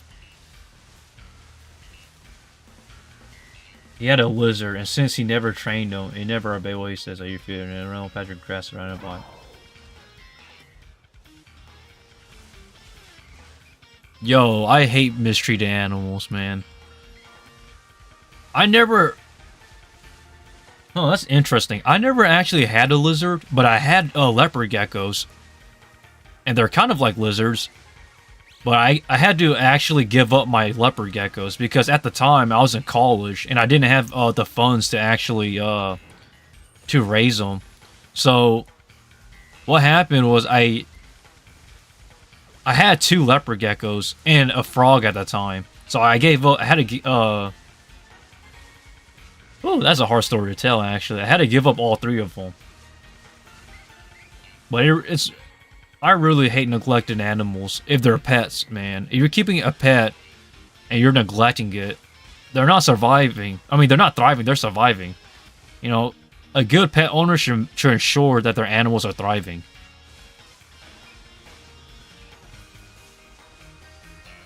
But, you know...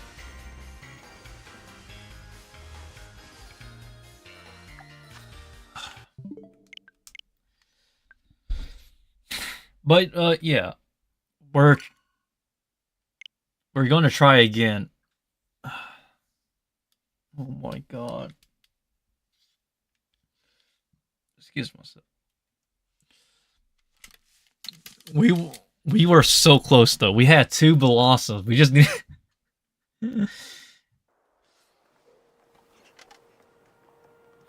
But... I could talk about pets all day because, like... I know a lot of exotic pet owners, but... Damn. Damn. Damn. That actually hurts.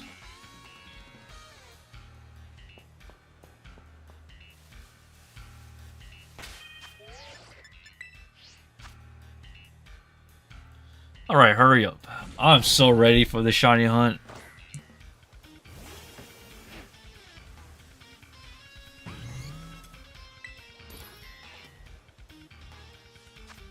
God almighty, man.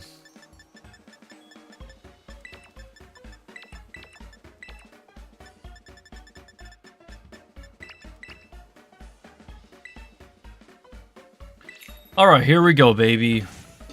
Let's make the sandwich. I will not end this stream until I find that god dang... That god dang shiny, man. Because trust me, I'm not going to end this stream until I find it. Because shiny hunting in this game is not that hard. It's just annoyingly difficult. Or frustrating. Whenever I lot of animals, I will feel bad for the animals and I will go over and take care of them. Because... You know, if I was in your shoes, Scriggly, I would actually ask if I could take ownership of the animals. And I say that specifically because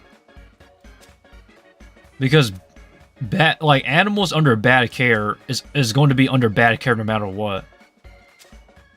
Bad care does not come from the animals. Bad care comes from the owners.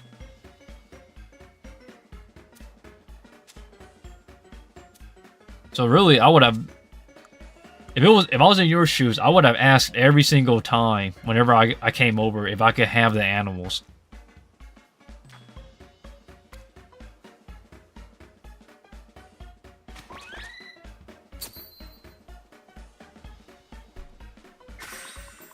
But hey, that's just me though.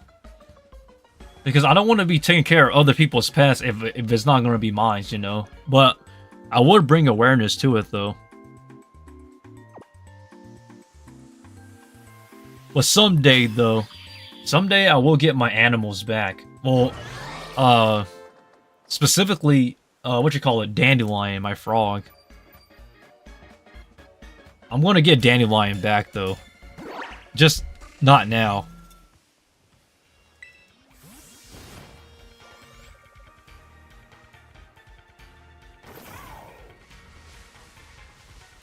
Alright, now we're going to be searching for our Bellossom.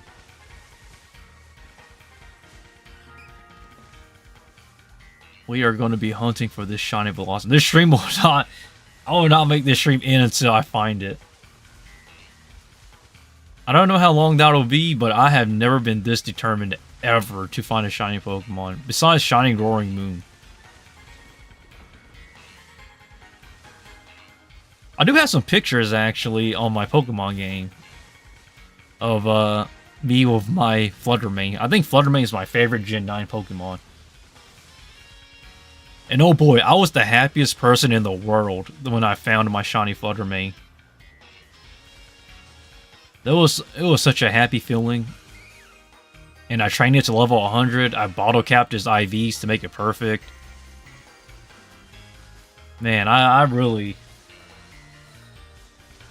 I don't know exactly what nature I'll make this... Or what nature I want for Bellossom. Probably, modest nature.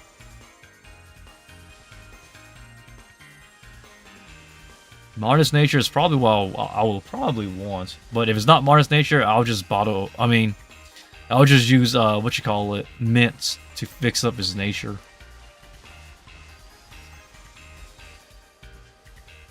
But man, that hurts, man. We 2 shinies that were male. None of female.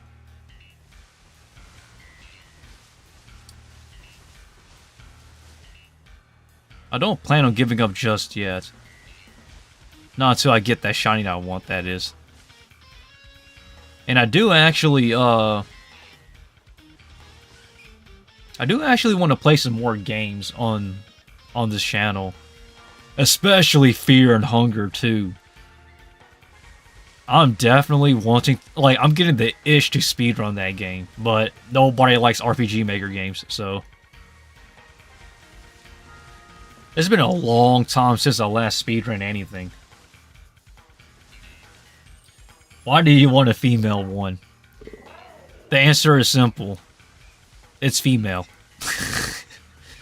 No, but so my Bellossom I had in my Pokemon Emerald was actually female, but I think the bigger reason why I want it to be female is because there are some Pokemon out there that I truly believe should only be like female in some ways or in some cases. I think Gardevoir is one great example. Like, you have a male Gardevoir, I don't have anything against you, but I honestly do think that Gardevoir should be female if you have a male Kirlia, and if you have a female Kirlia, that is. And if your Kirlia is a male, it should be a Gallade, but hey. I'm not one to judge though, but I still do wonder why some Pokemon are the way they're, you know, male or female, because it's kind of makes me scratch my head at times. But I still strongly stand by Bellossom being female though. Oh man, I think the worst one is Lopunny. I feel bad if it's a male Lopunny, man. That is a big trap. Like an anime. It's a trap. It's like, I'm a boy. Whoa. Ooh, feel bad for you, my friend.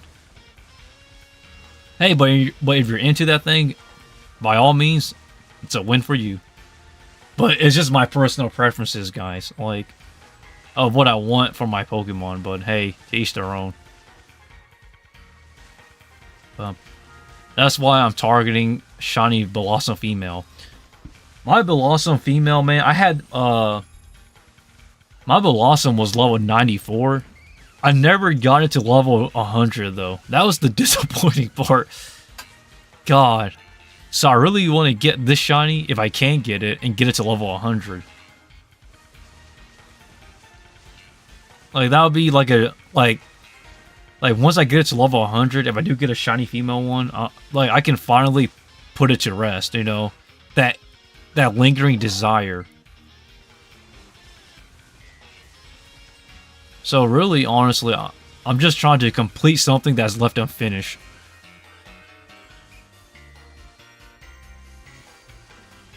Oh. At this point, man, I'll take any size, small or big. The original goal was that I really wanted a very large Bellossom, though. The humongous size one, but I guess sandwich effects can only have 4 at a time, which is disappointing, but hey, I'll take what I can get.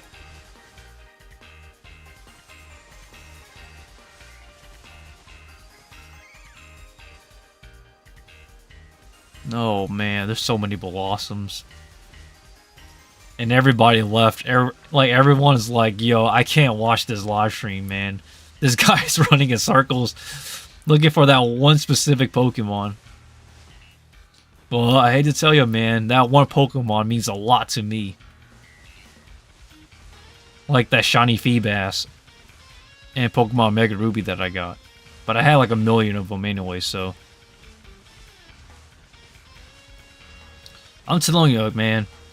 Generation 6 and onwards, shiny Pokemon were so easy to shiny hunt. If you fail at it, like, honestly, you shouldn't even feel that bad. Because it's not like Gen 5 and downwards. If you lost your shiny, man, that was like the end of the world.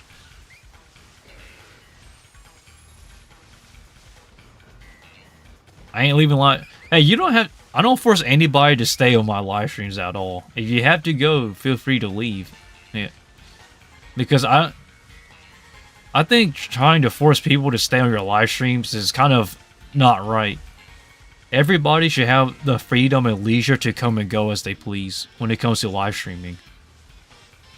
Or videos, or anything for that matter. So, if there's, like I stated, whether there's 0 people or 1 person watching it, like I don't really get bothered as much, you know, because like what you expect, you're not live streaming for views. I hope not, because that's not the way you should be doing things. I think everybody should be live streaming because they enjoy it. Same thing for video content creation, you know.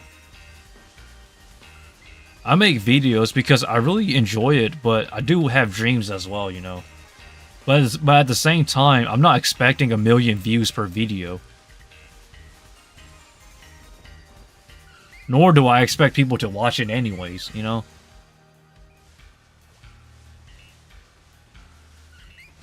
That's, I don't know, maybe my approach is a bit too rigid or something. But that's just the way I approach myself in video content creation and live streaming and whatnot.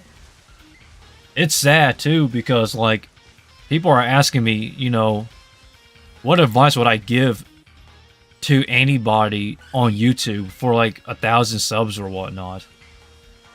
And the honest answer is, it depends on you. Like, everybody has a different approach to YouTube, you know? So depending on who you ask, you're going to get a million different answers. Some say luck, others say skill. Some just say coincidence.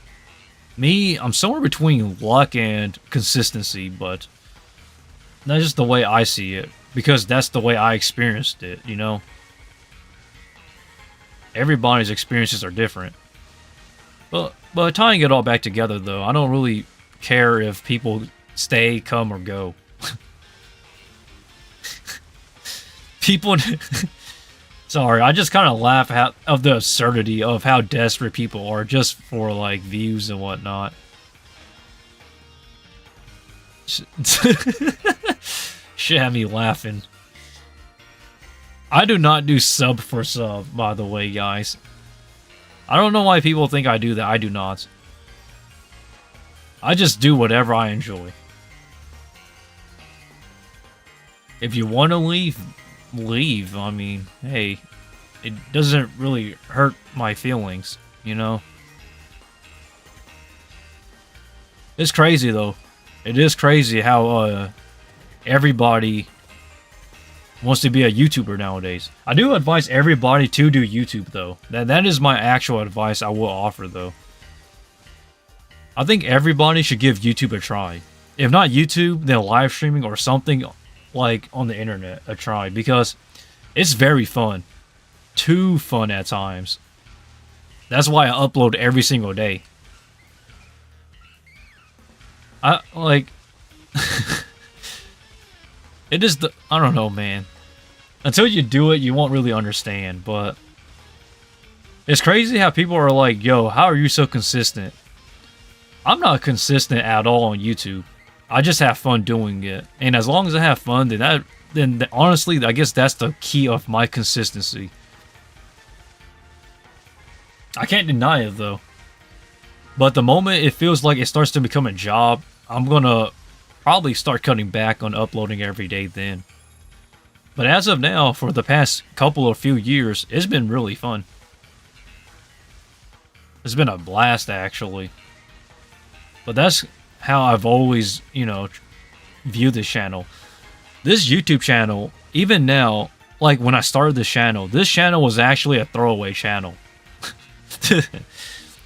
I did not create this YouTube channel and was like, yo, I'm gonna get 1,000 subs and whatnot. No. Heck no. When I started this channel, I literally said, you know what, after 200 days, that's it. But now look at us now. Like, over 2K subs and still going and uploading daily. Which is the crazy part, man. It's just so crazy. And and everybody's like, how are you so consistent? I honestly don't even believe how I'm consistent. Like, I just don't believe it. I truly do. I cannot believe I'm still here.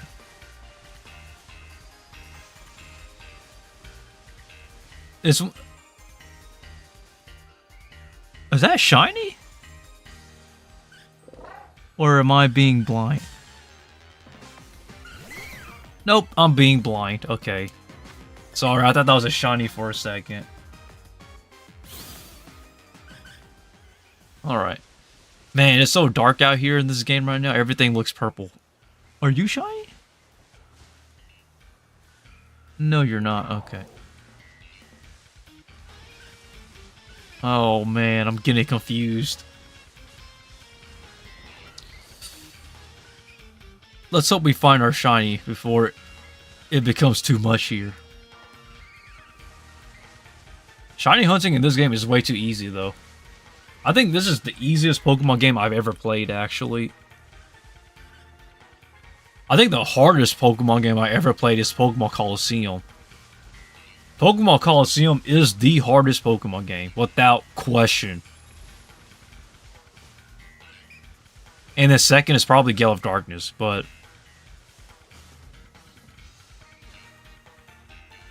it's just my personal opinion, though.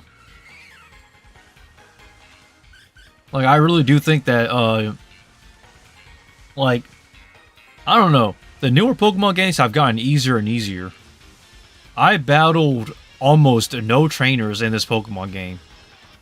And somehow I got over leveled. I'm not even kidding when I say that.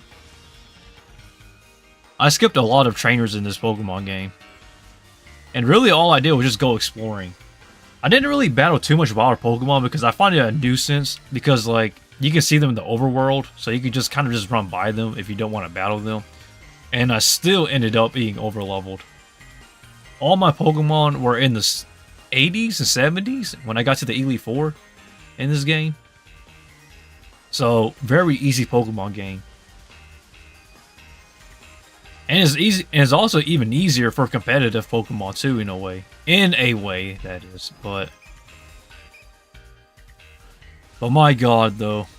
I am not really a big fan of, like, the overcharging price points, though. I don't really think this game is, in my personal opinion, I think this game is worth at most $40, but they charge you $60 for this game. And then the DLCs, which I'm playing right now, is $30. So, in total, you're paying $90, almost $100 for this gaming experience. And honestly, I don't think that's worth the price, but it's Pokemon for you, Nintendo for you, that is. So I don't want to be like the guy who's like, I hate Pokemon 24/7. That's not my approach. I'm just saying that, just in my honest opinion, in modern gaming standards, I don't really think this is worth its value. I did not mean to run into you. But hey, if you enjoy what I do, then by all means feel free to like and whatever, I guess. I really couldn't care less. Yeah.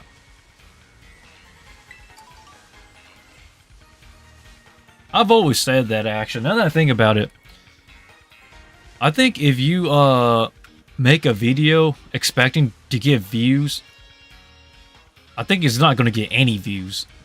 Because, I don't know. Here's the way how it's been for me sometimes.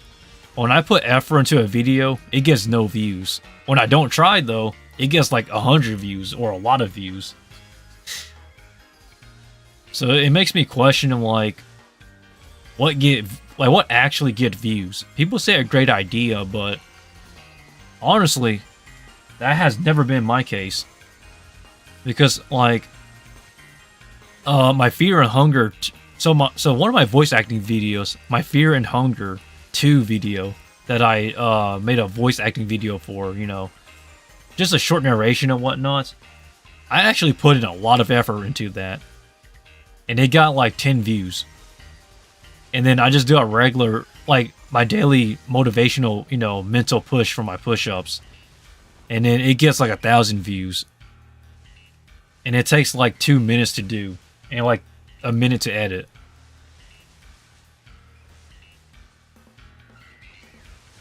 So like, I'm like, yo, come on.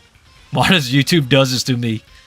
When I don't try, it gets views. When I do try, there's no views. And it's kind of infuriating at times, though. I'm not gonna lie. Because like you put so much effort into something you want, like something you enjoy, and something that you're hoping to help grow your channel. And then it turns out that, like, nobody watched it, nor does anybody care. And that hurts a lot. Especially, like, if you're trying to build a career from it, you know? Because, like I stated, I really want to be voiced in something for my voice acting, you know? I don't care what, anything for me is fine. I just want to voice something. So when I make, like, when I actually take in the effort to voice something, you know, that I want to enjoy, and it doesn't get views, it really hurts. But I just keep, I don't know. But I just keep posting videos out for voice acting because, like, you just never know. I think putting out more videos gives you a slightly better chance of somebody finding who you are out there. In my personal opinion, I think any sort of content will or can get views. The problem is trying to find your audience. Because YouTube is so big at this point that, like, no matter how many videos you upload, it's going to get drowned out by everything else around it. But I do believe that, like, good content is subjective. So I can't tell you if you have good videos or not. You just need to find your audience. But finding your audience is the hard part because, like, there's a million other people doing the same thing you're doing. Or same thing I'm doing, actually. So I don't really want to be the guy who preaches about the only way to grow on YouTube. But I'm praying, though, that even if my YouTube career doesn't take off, at least I get somewhere in life. My current goal right now for this YouTube channel is to upload for 10 years straight. I want to see if that's possible. Like, just 10 years of, like, consistent uploading. If I miss a day, I guess that's fine, but really, I want to target 10 years. I want to see, like, if any YouTube channel can get, like, a big, you know, a big community with just consistency. So everybody, wish me luck on that, because I really have to know.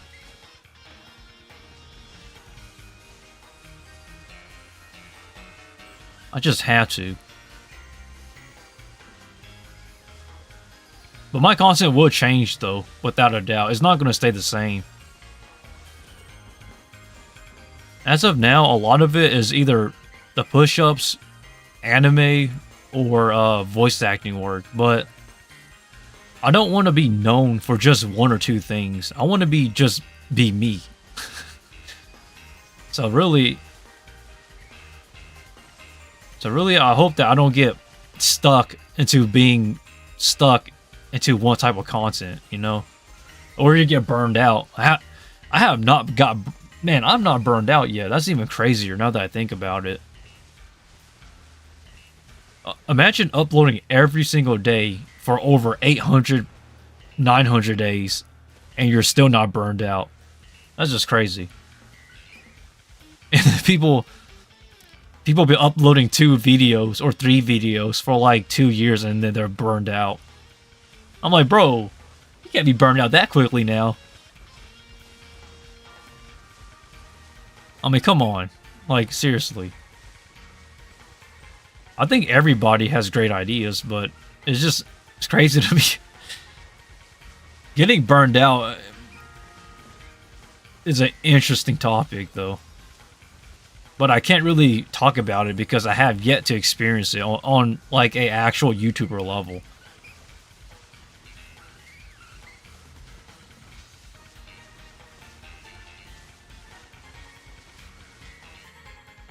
But hey, who knows? To all you YouTubers out there, or all of those people who wants to do YouTube, wish you guys the best. Just have fun and don't set expectations.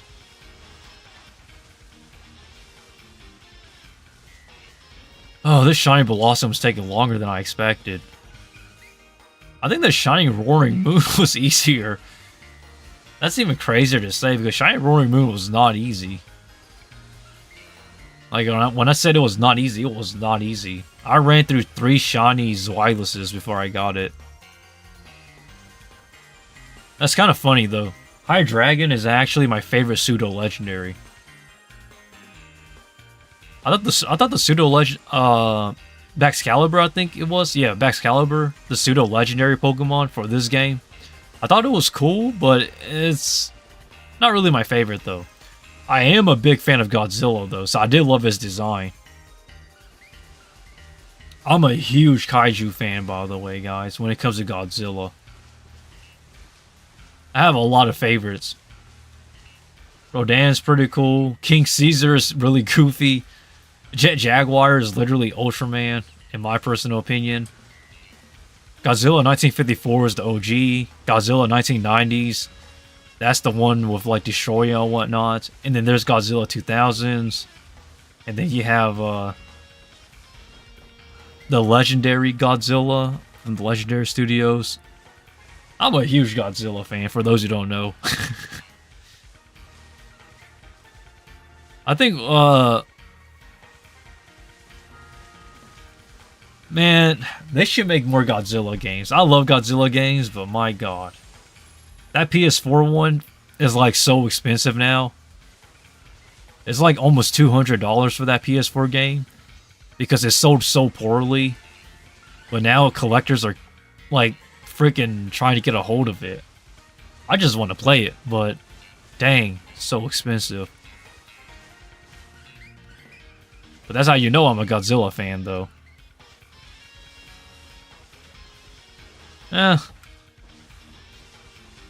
Have you watched a Shin Godzilla movie? Yes, I have. Shin Godzilla was okay. I thought Shin Godzilla was pretty cool. It's not... I do like, Godzilla -1 is very good.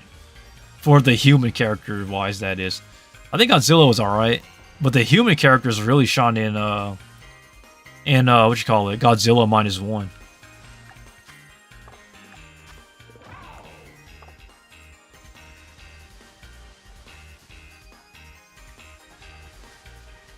But yes, though, I have seen the new Godzilla movies.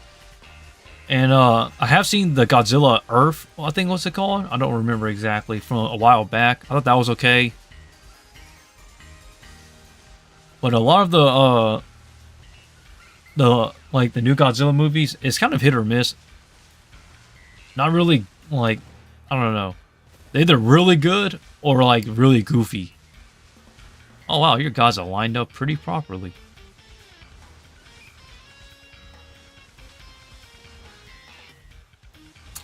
Oh boy, no shiny Bellossom female this time around. We're gonna have 4 minutes left on the clock. If not, I gotta try again. Which I will try again. This stream does not end until I find it. Oh, there you are! Are you female?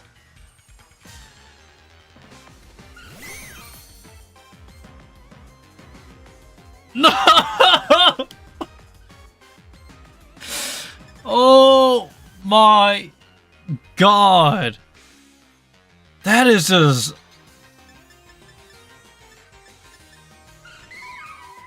Why?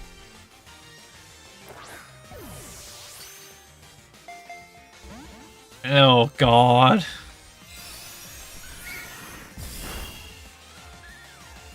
I am cursed.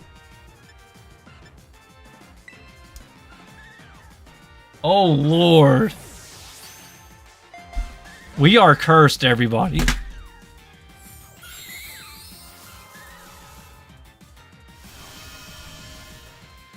Dang, that is crazy. We ran into all the... Okay, that is just the worst luck I've ever had. Every single Bellossom we ran into that was shiny are males.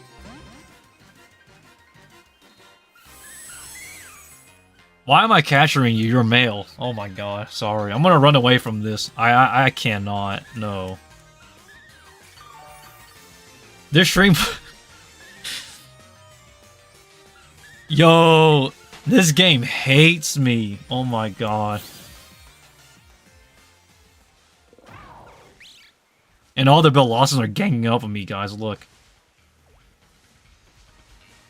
Though I leave a homeboy alone. The ratio, by the way, is 50-50. Why are you running back to me? I said leave me. I guess all the Bellossoms love me, man. God dang. Come back. Oh, God.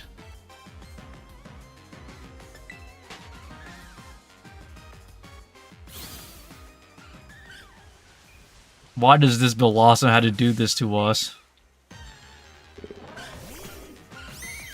I swear, it had to be a male too, of all cases. That hurts. I'm gonna try again.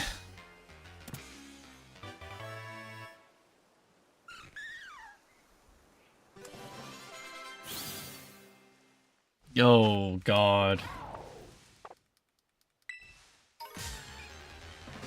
Oh, they're mad. They're all running up on me now.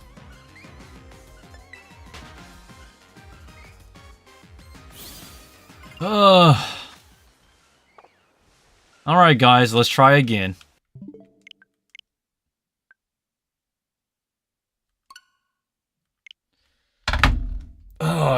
Logging back into my Pokemon account.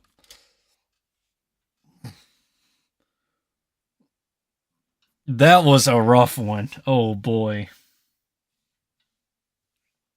That was rough.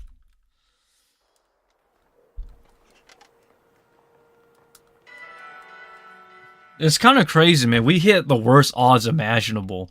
So for those who don't know, I believe it's 50-50 for male to female when it comes to Bellossom. But all 4 Belossoms that we hit thus far that are shiny were all male. So really, it's just bad luck. So I'm going to try again. Oh, man. That was rough. Okay, guys.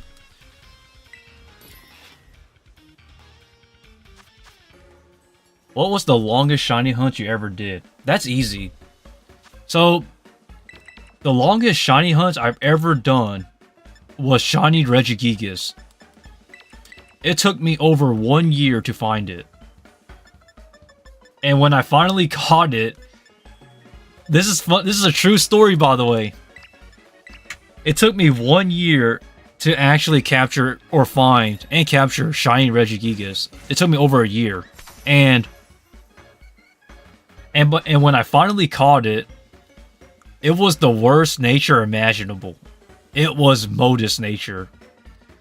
Or modest nature. For those who don't know, modest nature is actually the worst nature for Regigigas you can get. Like the worst nature ever.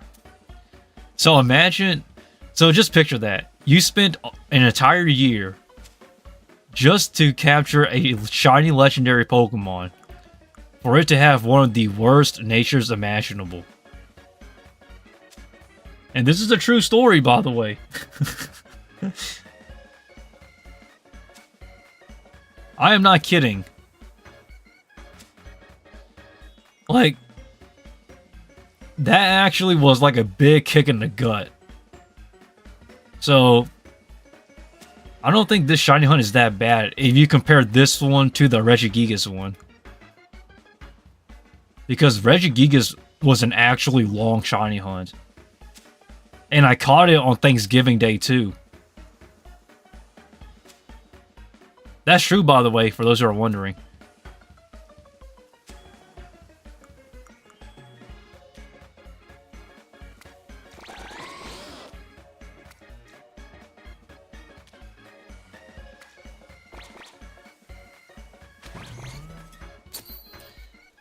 Oh, dang, that sandwich looks terrible. Let's just hope he has the same...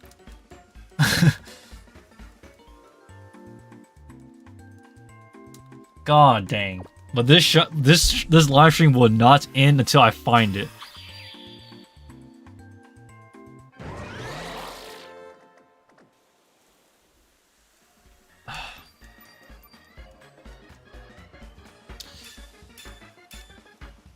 Is poison? That is the wrong stat. God dang it, hold up. So that's what happened when the meat falls off. Okay. I'm not going to be wasting Herba Mystica. That item is too valuable. That's what gives us the shiny luck here. But, oh my god. That's frustrating. But, yeah, the hardest shiny hunt was shiny Regigigas, though. So I think I need to get...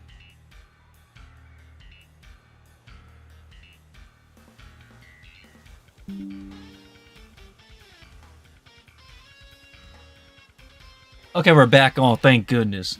Sorry guys, our stream cut out for a second. So back to what I was saying though. What you call it? So before I got Shiny Regigigas, I had to hunt down the other Regis Shiny because that was my goal. And the worst part about it was that I actually failed to capture Shiny Regirock, so I had to go back to get it again because I accidentally KO'd it, which was like just crazy to think about.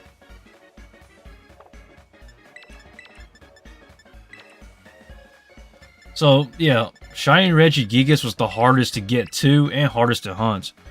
But was it worth it? Hell yeah, it was worth it.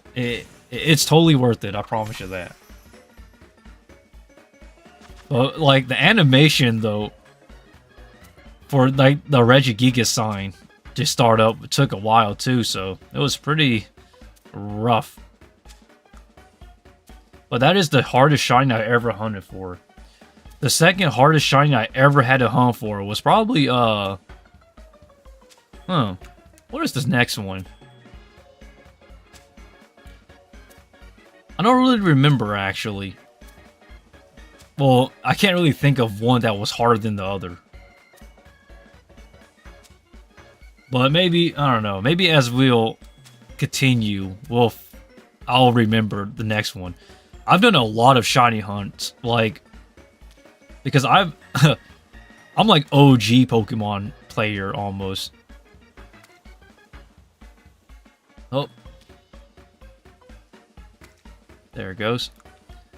But I think one of my favorite shinies I ever found through wild encounters without actually hunting for a shiny was Shiny Teddiursa. So this was when I was playing Pokemon Emerald, and I remember going through the Safari Zone, just trying to complete the Pokedex for fun. And then I ran into a Shiny Teddiursa. That was one of like the greatest moments ever in Pokemon. Shiny Teddiursa is like this beautiful green color.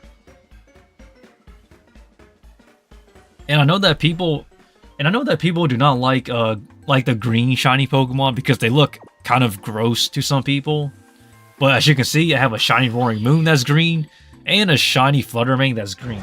So I think the shiny green Pokemon are kind of cool for some of them.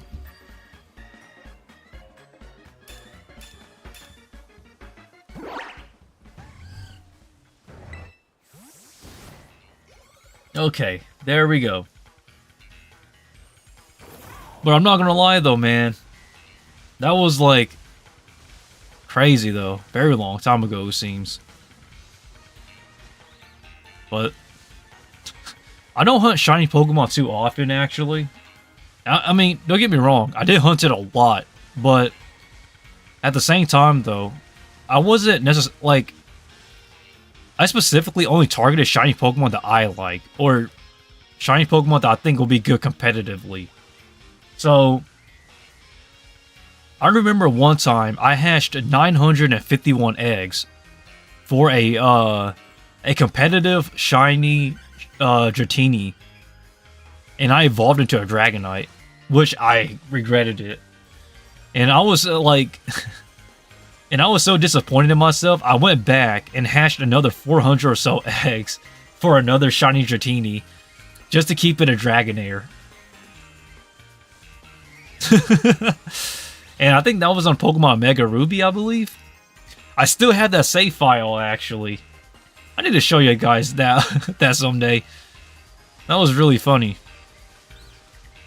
But that's a true story, though.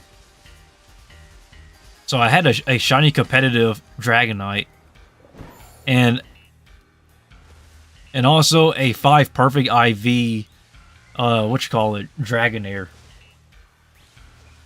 But now it is so easy to get shiny Pokemon because like the odds are lower. I mean the odds are higher nowadays. And then you also you have mints and bottle caps, so you can essentially fix up their IVs and their natures. So I don't really understand why people are saying that the new games are hard to find shiny Pokemon. They never are. Like, back in the day, man, you had to get synchronized, like, just to find a wild, shiny Pokemon for the right nature. And then, if you wanted to have good IVs, you had to breed it with the Masuda method for a shiny competitive one, that is. It was way different back then. And, or you can RNG manip to get shiny Pokemon if you're very time consistent wise. And trust me, I was not that good when it comes to RNG manipulation. Because RNG manipulation is very tedious, and you really have to understand how coding works. It's easier on Generation 5 to RNG manip, and the reason why is because you get pretty much a whole second to hit your frame. And I believe Gen 3, was it Fire Red and Leaf Green, is a 30th of a second to hit your perfect frame for that shiny. So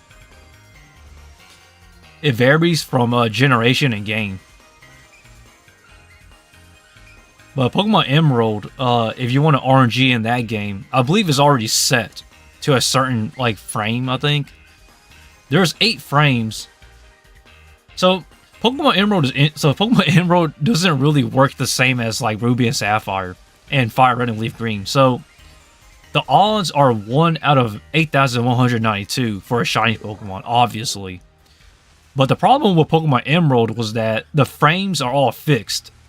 So no matter what, 8 of those frames are going to be shiny no matter what. So if you hit the timing right of one of those 8 frames, it is going to be a shiny Pokemon no matter what. But the problem is that figuring out what those 8 frames are is what makes it difficult. And the only reason why I know RNG manipulation was because I used to try to speedrun some Pokemon games back then, just for fun. But I was pretty bad at it. But I had a general idea of how it worked. But yeah, though, if you can figure out what frames it is for Pokemon Emerald, you're pretty much set. Like, you can... Like, it could be the easiest shiny hunt for you or the hardest. Generation 4, I have no idea how that RNG manipulation works. So don't ask me, I'm not an expert on RNG manipulation. I just know some things. I am thinking about speedrunning again, guys. I'm getting that itch to actually speedrun those really old school horror games. I don't know why. Like RPG like RPG Maker type horror games. Like that, like I really like some of my favorite speedrunning games is either Flash games or games that are just goofy. But I really would like to try to speedrun Fear and Hunger 2. But that's just something I have in mind. It's not set in stone yet, though. I was planning to actually play Fear and Hunger 2 today, because I was going to go for the download on Steam, but I was like, later, just later. Because I really do want to go running today. I'm feeling like I really want to work out today. So, soon. I'm not gonna lie though, watching a speedrun is fun, but learning it is boring for a lot of people. Because you gotta, understanding how mechanics works, the coding, and then the routing, that's the hard part. But if you're running a game that is especially optimized, man, that's gonna suck. What's the worst injury you've ever had? When I was a kid, I actually climbed a tree one time. And for some reason, it was a really cloudy day, and it started to rain really hard when I got very high. And you gotta remember, I was a kid, so I climbed up about maybe 3 to 4 meters high. No, 4 to 5 meters high, I think. Somewhere between there, 3 to 5 meters high, up a tree. And it started raining and pouring ridiculously hard. And what made it worse was that the weather was super bad, and the wind was blowing so hard, and I was about like 9 to 15 feet up in the tree. So I tried to climb down, and remember, it started to rain, so I lost my grip, and I slipped. and then I fell on my tailbone, and it hurt so bad. And I'll never forget. And so, and due to how bad it was raining, I was far from home. So I just walked into this random public place, and there was water dripping down, like, from my wet clothes. And one of the workers there actually noticed something. The water that was dripping off of me was red. Yeah. So my tailbone area was actually bleeding because I fell from a height. I fell on my butt, sort of, but I leaned back more, so if I landed on my tailbone, and it was bleeding so bad, I was crying. Like, man. But I was a kid, though, so who knows, man. That was one of the worst injuries I've ever had. But luckily, that woman was nice. She gave me some spare clothes from their lost and found, and then she washed my my clothes that was wet. So I just literally just sat there and waited out. Like, she gave me some soda too. That was really nice. But that was one of the... But that injury, I'll never forget it. Even now, when I do sit-ups, sometimes I can I can actually feel it. My tailbone area kind of like excuse myself, aching a bit. But that was the worst injury I've ever had. Now, I did not break any bones or anything like that. It was just a really bad fall on my tailbone area. But that's the worst injury, though. Every other injury, I don't know. Ever since then, I've been super careful about my my activities, quote unquote. So I try not to do anything stupid or anything that will require surgeries and whatnot. Besides the one I need to get, which is a medical surgery in a way. But yeah, though, guys, please be safe and don't be reckless. Because getting injured it's going to be worse, man. I don't think people understand. When you're a kid and you get injured, or if you're a teenager and you get injured, it's not that bad. But once you're an adult, you're older, you know? So you gotta take care of yourself better. And if you're out there getting injured and whatnot, as an adult, you're gonna have so much debt to pay off for insurance. Man, the consequences is much more worse as an adult than if you are a kid. Like, as you get older. So, my advice is that as you get older, please be more cautious and please be less reckless. It only takes one bad injury for your whole life to go upside down as an adult. So, like, because of that, I'm super cautious about my exercising and whatnot. So, like, even now, I don't train heavy anymore, you know, as I stated earlier. I train very light, but I just go max reps with the light weight.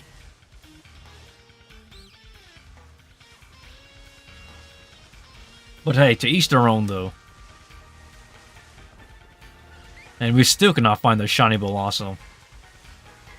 We've been live for about 2 hours and 40-ish minutes, maybe longer. All for the sake of looking for one Pokemon that keeps being male. We're cursed. We're so cursed, man. I just need one female Bellossom shiny, that's it.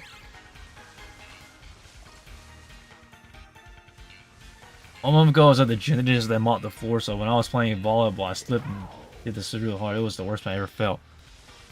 Oh boy, that your joints are going to be feeling something new today. That's going to hurt. Be careful now. I don't really go to the gym often much anymore, though, if I'm being honest. I honestly do think that, like, if you're trying to build a muscle, definitely go to the gym. Because you can... They have, like, the best equipment, man. And the best people sometimes, at the gym. But for me, I don't really train as heavy as I used to. So really, a lot of my training is just at home now. Even if you watch my vlog of when I'm training, which is my most recent vlog, I'm really just training at home because like I don't really have a desire to build more muscle mass now. I really just maintain and stay consistently healthy. But hey, that's my goal though. My goal is to not be jacked. My goal is to live a long time and healthy. Because like you'll only live once, man, so take good care of yourself, you know.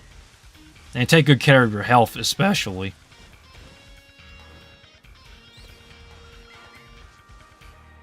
Making sure I don't skip any Bellossoms out here.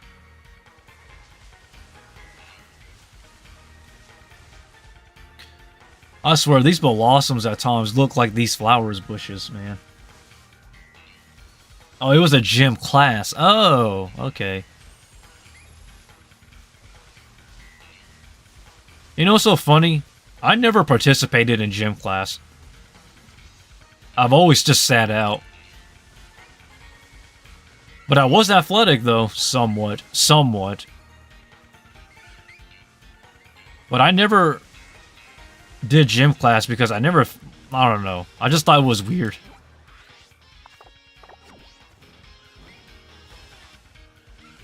Huh, even now I don't play sports, but it's crazy, man. And people are like, yo, you have a freaking six-pack and you're built like a freaking unit.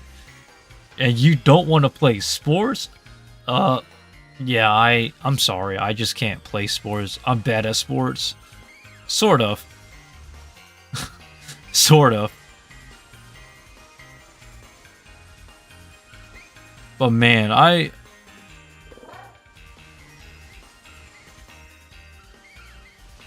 Huh. When will I run into... There you are! No! I ran into the wrong one! Come back! Please. Oh my god. Are you female? And why are you in between all of these? Ah, come forward. No! Don't run off the cliff! Come back! Are you female? No! Oh my god.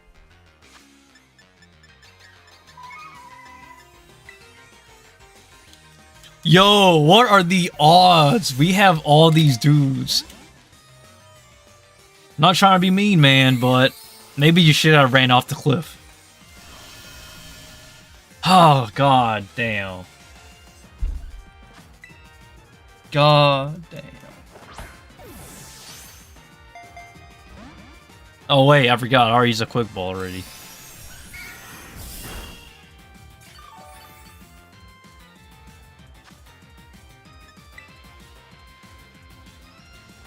Yo, why am I cursed?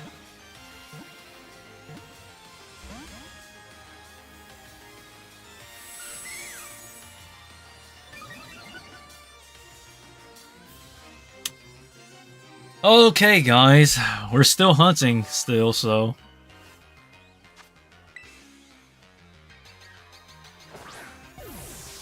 It doesn't end here. Even if we capture this one, I'm still going to be looking for that female. Oh, god dang. Why are we so cursed?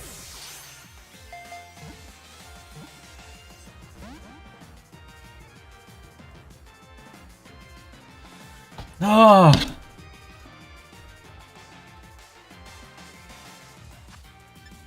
I'm going to have to do some push-ups after this, man. Or do something. I need some.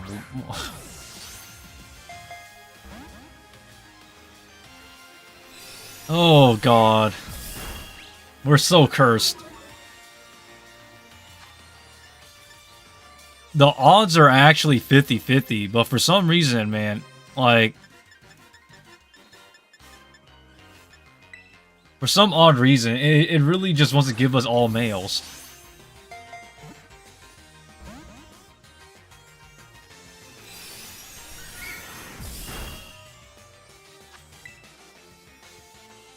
Are you not gonna go in or no?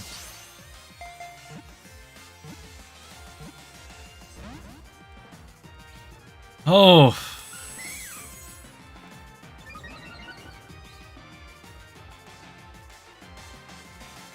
Curse you, Bellossom. This is actually going on longer than I expected. I actually expected this hunt to be about an hour long. But my god, we have been cursed with so many dudes. The right color, but not the right lady we're looking for.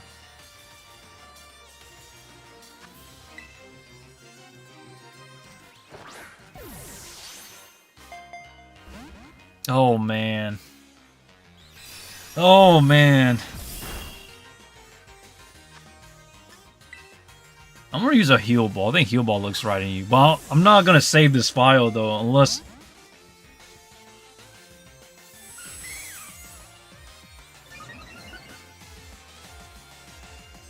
Wow, you really don't want to be captured today, huh? You're not gonna go or no?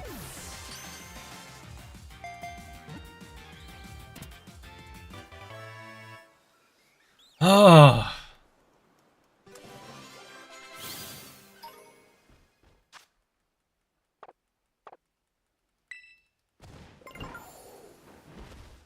They're all just looking around like, what happened? We have 10 minutes left, okay, of this Herba Mystica sandwich going on here. Alright, so we have 10 minutes to actually look until we have to try again. But anyhow, though, the hunt continues. We are targeting a shiny... Oh, dang it.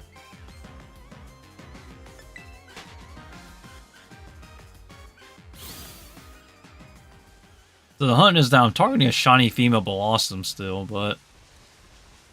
This hunt has gone on longer than I expected, though. I'm not gonna lie. I thought this hunt was gonna be as short as can be.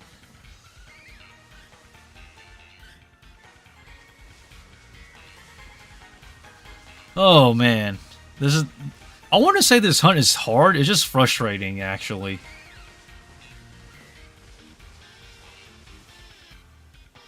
I think that's the right term to put it. Not a hard shiny hunt, but a very frustrating one, though. Like the slacking here. I did not see you there for a second.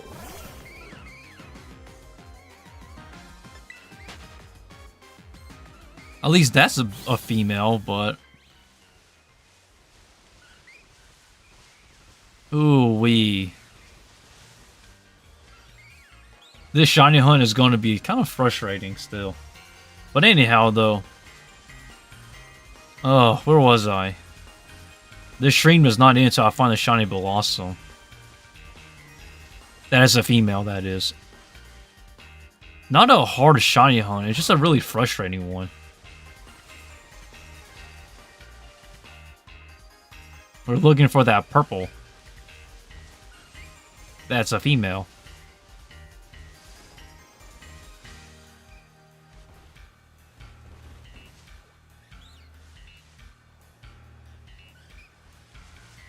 Just watched the episode of Soul Lemon. All it says OC, any opening, or music are bad. See, okay, there's two subjects going on. One's about Pokemon, and one's about solo leveling. So let's talk about the Pokemon first, since that's a shorter one I could give an opinion on. So my favorite starter line is Emboar, or Tepig. That's my favorite starter line. Believe it or not, it actually is Tepig. Because of like the transitions of blue is pretty cool. But on the topic of solo leveling though, I actually... Here's my problem about solo leveling. It's not terrible, but it suffers from the Sword Art Online situation here, where it feels very A1 Picture-y. Because A1 Pictures created Sword Art Online, and they're pretty much the ones that are responsible for the anime adaptation of solo leveling. So this is why a lot of the music OSTs and the vibes you get is it's the same reminiscent feeling of Sword Art Online. If you compare like the soundtracks, you'll notice it. I don't want to say it's terrible, but it's just a weird feeling for me.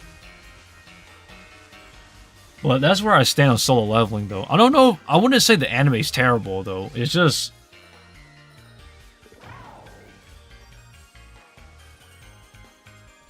the action scene. Put the slow. I mean, where's the action? Put in a tense. I'm not some slow sleeping song. Hey, man. I'm not in charge of the openings and whatnot, but I understand your frustrations, though. I'm not really. See, I'm not really like the biggest fan of Solo Leveling. I do think it was a bit overhyped. So, even back then when the anime was announced and I made a video discussing about Solo Leveling, I was actually saying I'm going to keep my expectations low. But at the same time, I'm not going to put too much expectations on it. And I guess I was pretty much right on the money too. I honestly do think Solo Leveling is a bit overhyped.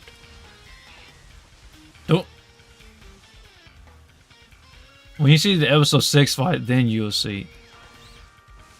I mean, hey, I guess, but I'll give you my honest opinion. Well, Solo Leveling, it's alright. I mean, it is a manhwa after all, so that in itself was already a difficult task.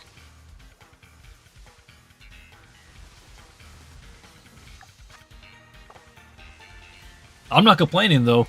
I'm just saying I just have concerns. Solo Leveling, it's an interesting case.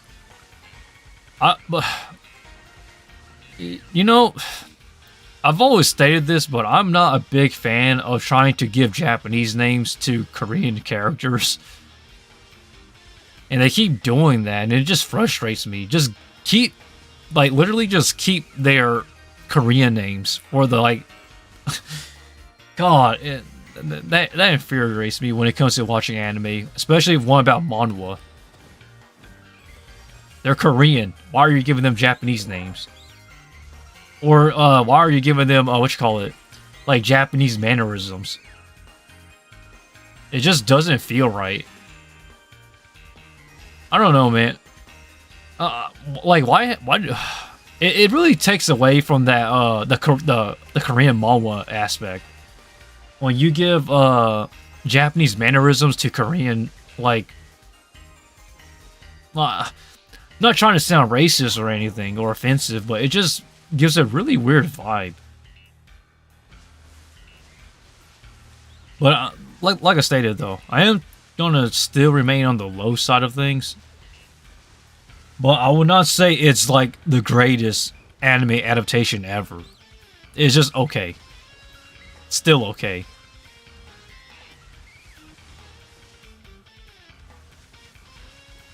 But I'll wait though.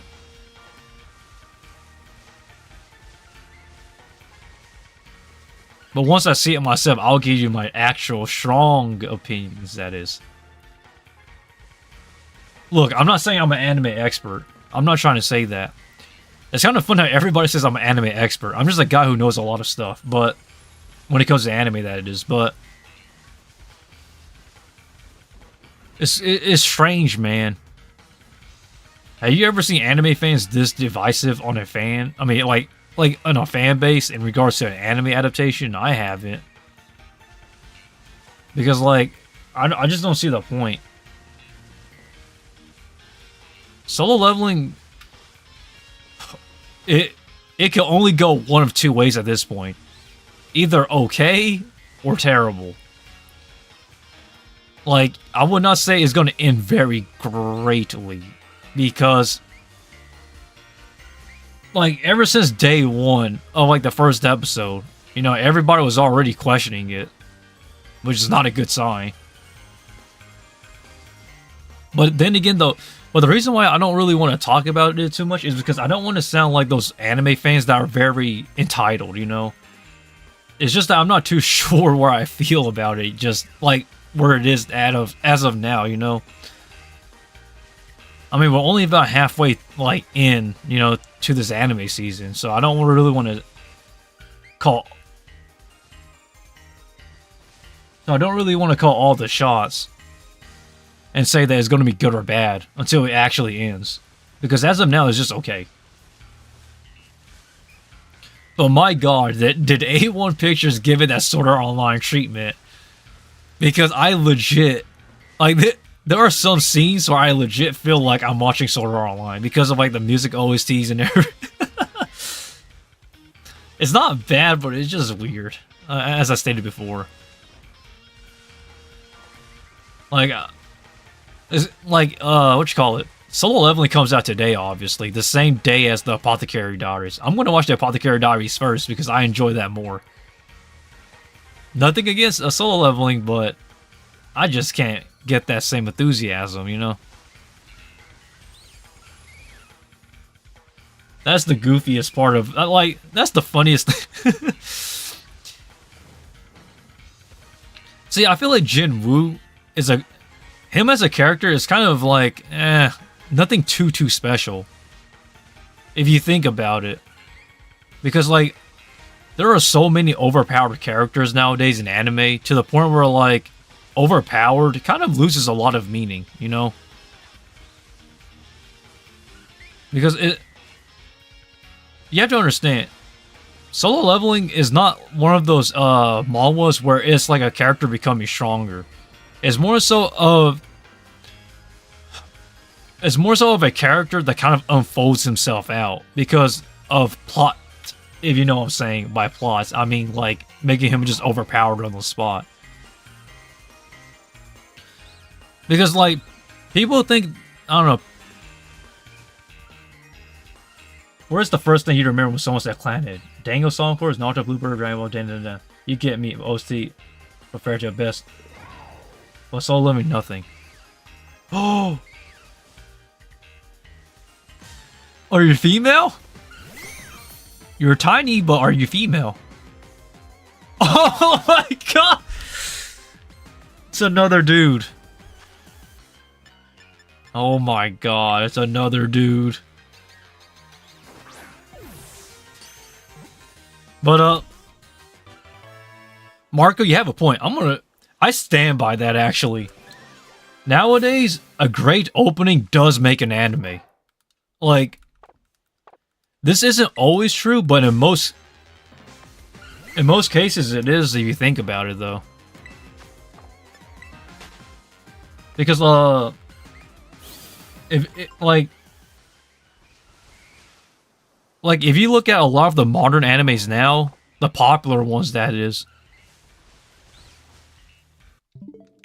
a lot of the popular animes nowadays have, like, really banger openings, you know? So Chainsaw Man, for example, has, like, I forgot what the opening was called. Chainsaw Man has a great opening. Jujutsu Kaisen Season 2 has a great opening. Solo Leveling's opening, I wouldn't say it's terrible, but I haven't gotten used to it yet, because we're only 6 episodes in, guys. Come on. Some anime openings takes time for it to grow on you. Like, it doesn't come on the spot, if I'm being fair, so... So yeah, guys, it's too early to call the shots just now, Marco, but I understand where you're coming from, though, when it comes to the OSTs and frustrations about it. See, but here's the thing, though.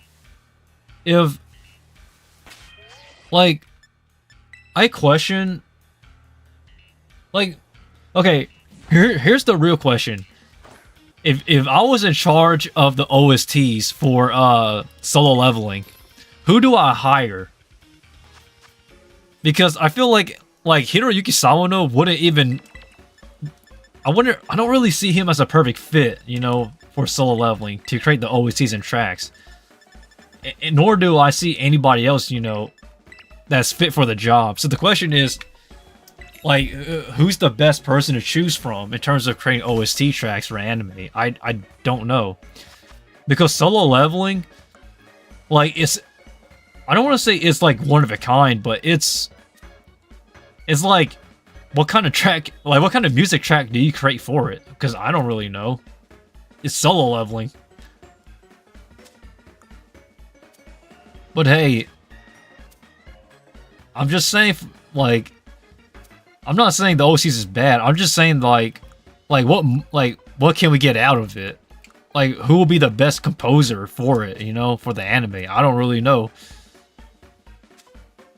So I don't really want to say I can do a better job, because I don't know who could do a better job or who would be the right person. But if you have somebody in mind, though, I would like to know, because I don't know. I really do not know that many anime composers for anime. Like, I know you're great, such as Joe Hisashi, Hiroyuki Sawano, and like those guys, and Kevin Perkin and whatnot. But like, oh, this prosciutto.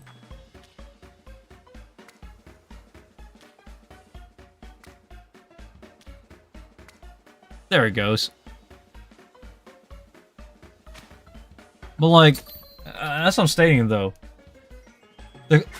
I think when I think about the OSTs, like I even stated this before on Discord about the OSTs feeling strange. Like, is it the right? Is it like, did they hire the right person? I don't know, guys. Like, trust me, I know a lot about anime, but when it comes to like solo leveling, I don't know who's the best person for the OSTs. Definitely not, you know, the people I stated, because I don't know many of them.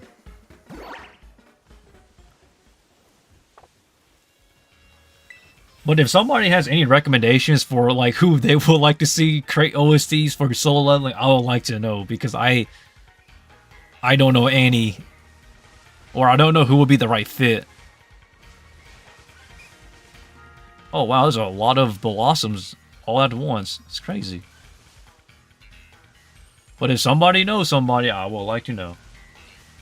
I'm not saying I'm gonna do a better job, or I can find a better person. I'm just saying, shoot, the OSTs, it is what it is. It's either gonna sink or swim. We just kind of had to take it for what it is. I know a lot of people are not gonna be happy with that opinion, but usually Usually I try to give some sort of validity or something to back it up to what I'm saying. But when it comes to solo leveling's OST, I can't. I just don't know anybody. Because like, I'm trying to think of like every other anime I've seen and their OSTs, and trying to think of one that would fit it, and I just cannot. The only thing I can think of is something a bit more sci-fi-esque, but it's, I mean, it wouldn't really match the anime. Because the anime is like, it's fantasy, but it's not fantasy. So maybe an OST like Gate or something, I don't know. I'm not... God, I'm so bad when it comes to anime OSTs. But who knows, man. This is A1 Pictures. They have all the money in the world. And for those who don't know, A1 Pictures created Sword Art Online, the first 2 seasons of the 7 Deadly Sins. You know, A1 Pictures, they can do a good job when they want to. It's just that in this case, since they're working on a Korean manga, aka manhwa, solo leveling, this is something that is not really in their familiar territory. So like, while I'm not really the biggest fan of this anime adaptation, at the same time, I can't discredit A1 Picture too much, because this is pretty much, I don't want to say it's their first project on a what you call it, a manhwa / anime adaptation, but who knows, maybe it was like a test in the waters for them. Maybe the next one will be a good one. But if I'm being honest though, like, in my genuine, honest opinion, I don't think there's an anime studio that has done a Japanese anime adaptation of a manhwa perfectly yet, though. I think one of the better ones so far is Tower of God. But even then, that one had a lot of flaws in itself. If you, like if I stop to think about it, but... And I still stand by that. I still do think that Tower of God is one of the better manhwa anime adaptations out there. Everything else is like, yeah, it's okay, or it's decent.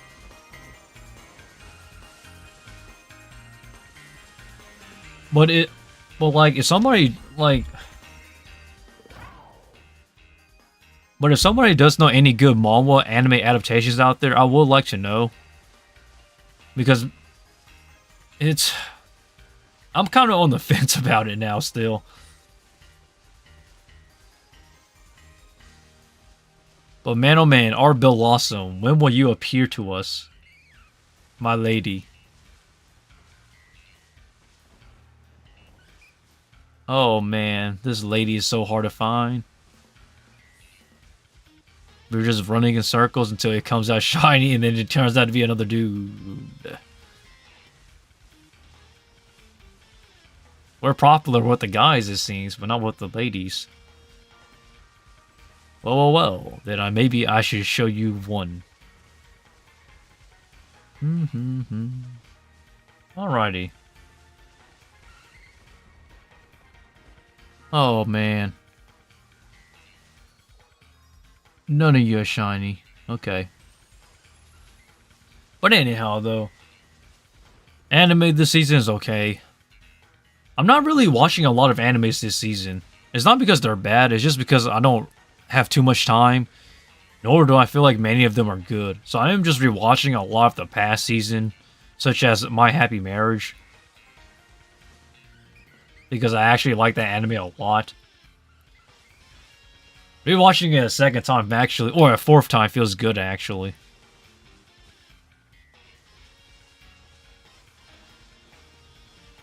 Oh man, a bunch of these unwanted Pokemon here. Where's our shiny Bellossom female when we need you?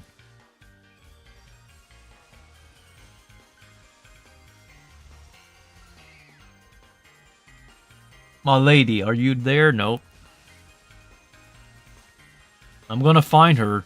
This stream will not end until I find that shiny female. Our princess is in waiting. Oh! Are you female?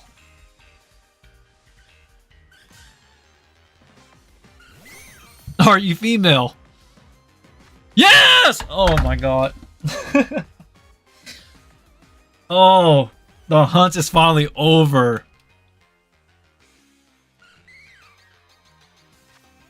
Okay. I'm gonna use a heal ball. Oh, finally.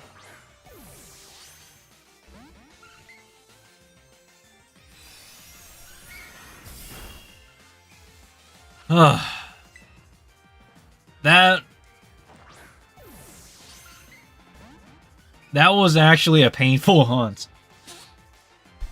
Oh my god. I actually cannot believe it took this long.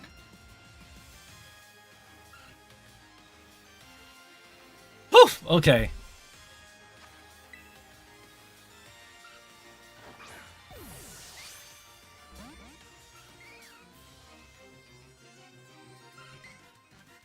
The stream's not going to end just yet, guys. Sorry, I'm just too focused thinking about how long this took. This stream does not end until I say so. I still want to do some stuff on the stream with this Pokemon game, so not yet.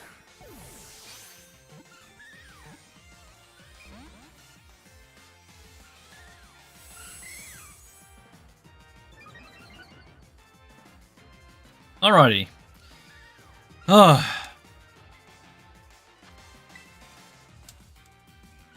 I know you're supposed to put this to sleep or something, but I'm too lazy to. I'm just gonna throw balls at it until I catch it. Oh my god, that was a very long hunt. Like, a very long hunt. For a Gen 9 game, it's very long. Now, if this was Gen 5 or lower, This will be a very fast hunt, but this is a very, very, very long one for a modern Pokemon game.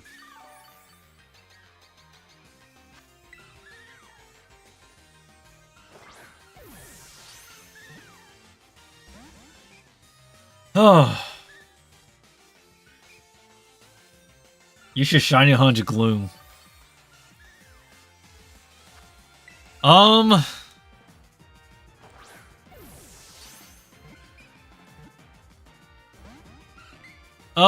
Gloom is in this game, but I don't really need a Gloom, though.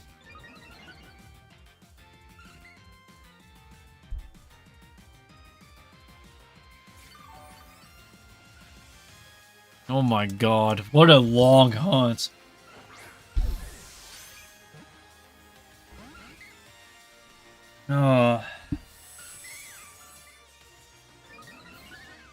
After this, man, I'm gonna go running. I don't care. I'm gonna go running. And then I'll probably eat. After I train a little.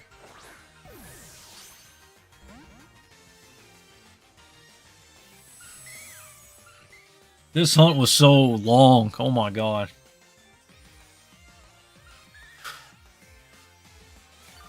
I would have normally used this time to do something else, but my god, man. I do not have much free time, so the fact that I'm spending 3 hours of my free time actually shiny hunting this is like the actual trouble. Now we just gotta catch it. Which is... which I'm too lazy to actually put to sleep, so... I can do this all day, actually.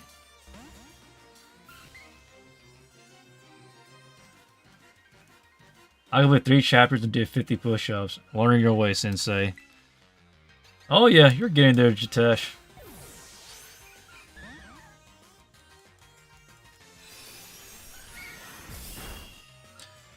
Oh my god, this is such a long one.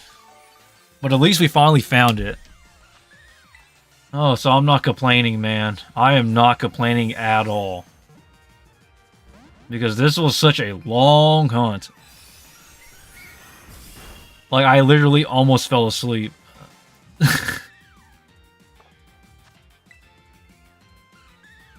What's the critical capture when we need it? Oh, man.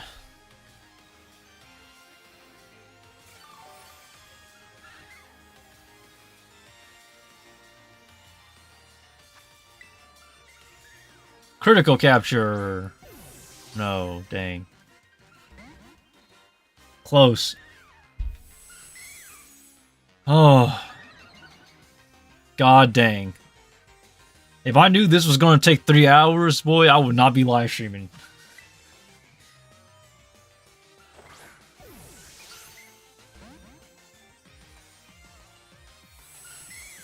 Oh man, but it's finally over.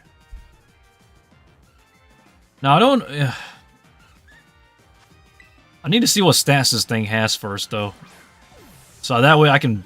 There it goes.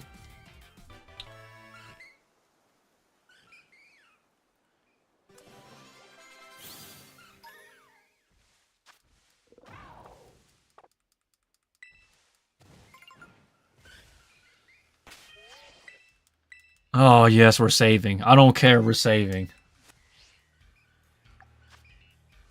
And we still have 17 minutes left of this active meal power. Okay. So here's what I'm going to do. I'm going to continue still hunting more for... I'm going to continue hunting for more of these Bellossoms. And this is a bashful nature, so that means it's neutral nature. So, in the meantime, now we could just hunt freely for more Bellossoms now. So now I can take a male in, if a male does appear. But my god, that was a very long hunt. So yeah, guys. Please feel free to like this live stream, because my god, that was a rough one. I truly mean it was rough. I was not expecting that. Another one appears.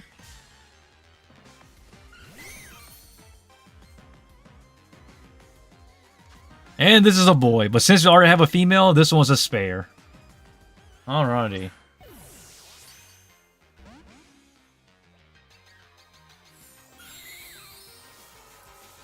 Oh. But my god, man. That was a long one. What did I catch you in? I'll just catch you in Premier Ball, I guess.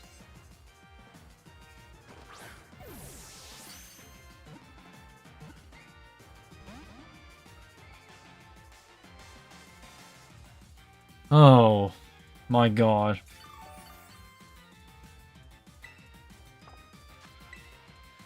That was a really rough one. But I'm glad it's over now, so now I can literally just enjoy the rest of these Bellossoms.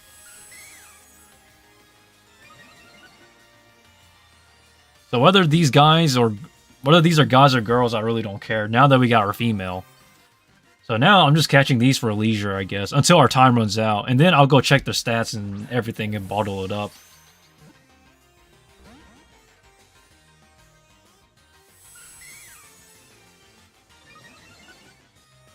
Yeah, Jitesh, see ya, man. If you gotta go, you gotta go. I don't really force anybody to stay on my live streams. So if anyone has to leave, by all means, feel free to do so. Like, I really don't force anyone to stay, so... Just the fact that somebody dropped by is more than enough. Even if nobody drops by, as long as I'm having fun, is great. Ugh. But my god, that was a pain. Mendosai. If it was annoying, I would have said uruse. But... oh, man. What a long day it has been. Just trying to capture freaking Bellossoms.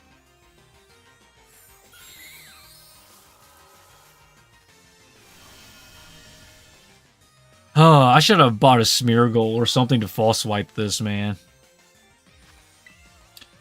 That's probably going to be my next target, actually. Smeargle. I'm actually a big fan of Smeargle, but Smeargle has terrible stats. But it is one of the greatest Pokemons that I like. Just because it can learn pretty much anything.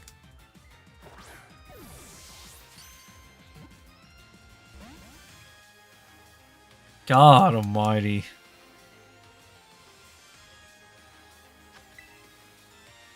Bellossom. This is...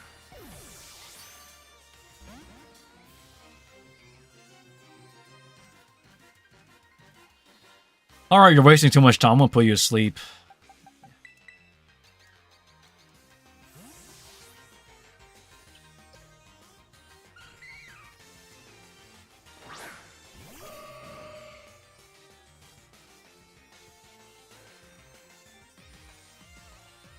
Uh-huh.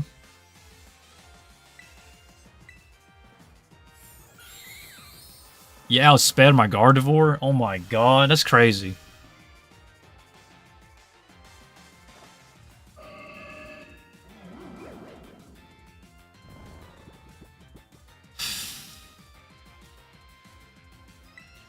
Oh.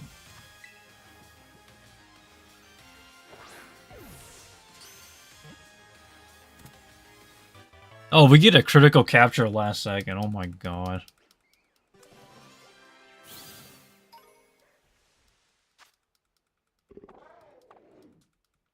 Now we have a pair, a boy and a girl. And we still have 12 minutes to spare. Alright, more shiny hunting for more Bellossoms. Ugh. So, I don't know exactly what I'll do for my next live stream, but I do really want to start speedrunning again, though. I'm getting that itch. And the game I really want to try is Fear and Hunger 2, but Fear and Hunger 2 is not really a game for everybody, though. Because it's an RPG maker game, so I don't think anybody would enjoy it, but... I still would like to actually speedrun a game, though, that I like. So for me, I don't know. I'm going to try to give that a shot in the future, actually.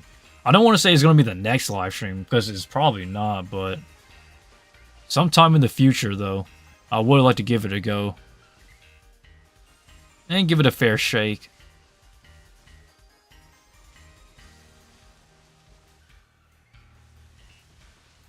Oh, but man, that was a very long hunt.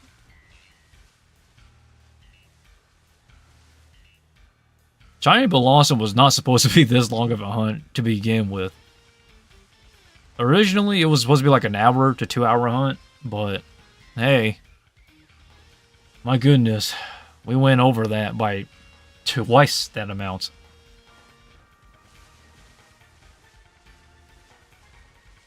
Okay, Bellossoms, let's see how many more you will be shiny before it wears off. We can probably get 2 or maybe 1 more shiny out of this before time runs out. I'm just doing this so I don't waste our shining power that we have left, because the resources is very limited, so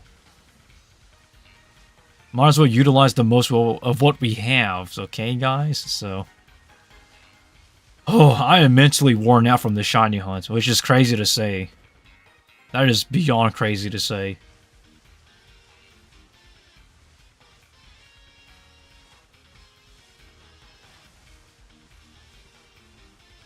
Okay, well, let's see what more we can spawn out of you guys.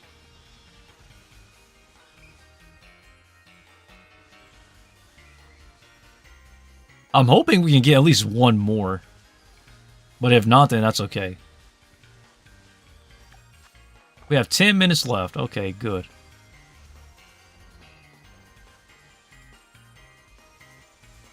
Let's see if we can spawn another shiny one. I swear, man. Why does Pokemon treat me like this? It's like drought, hit, miss, miss, miss. It's crazy.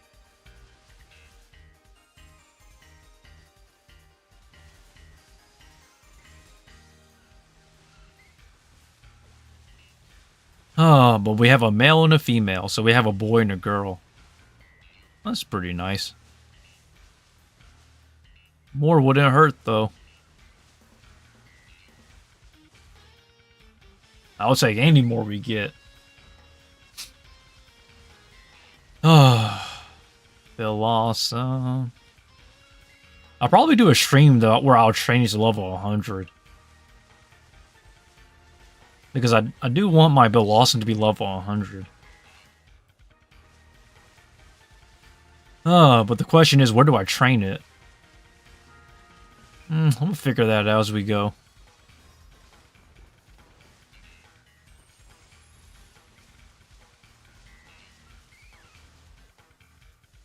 Huh. No more. How many more is gonna spawn for us? Because I really would like to have more.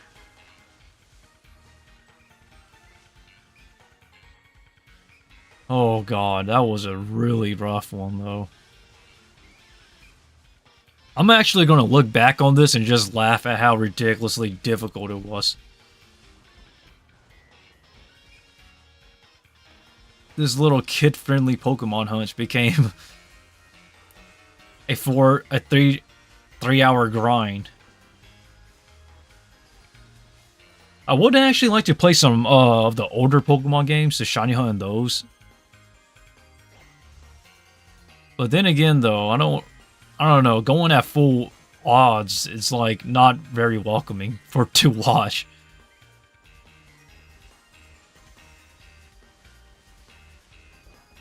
Because I do remember shiny hunting in those games, man. And there were just days where I just questioned my sanity. I think Heart Gold and Soul Silver is probably the most fun to shiny hunt, though, in terms of going full odds, but probably just for me, though. But I don't know if I could do it again if I try. I don't know. Maybe I'll consider.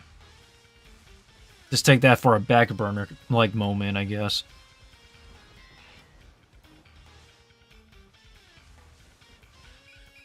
Is this a bike? No, it's a Pokemon. We're riding a Pokemon.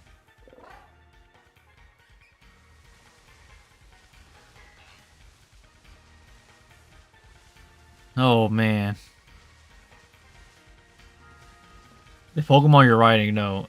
The Pokemon I'm riding is a Koraidon. It's a legendary Pokemon, but it serves as a bike, I guess, quote unquote, if you want to put it like that. It can dash too, but I'm trying not to dash because I might actually pass the shiny, or I might overdo it. So I'm really just trying to just get around.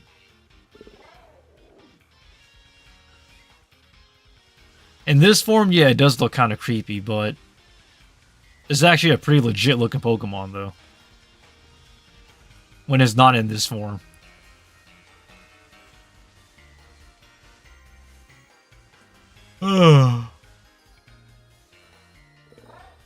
Boy, do I still feel like I want to go running.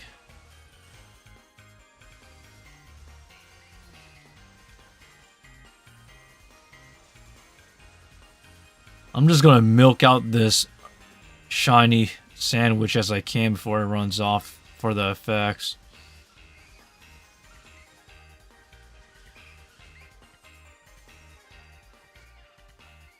I think this was easier in the Roaring Moon still, though, but I'm... Yeah, Marco, you gotta go to bed, go to bed.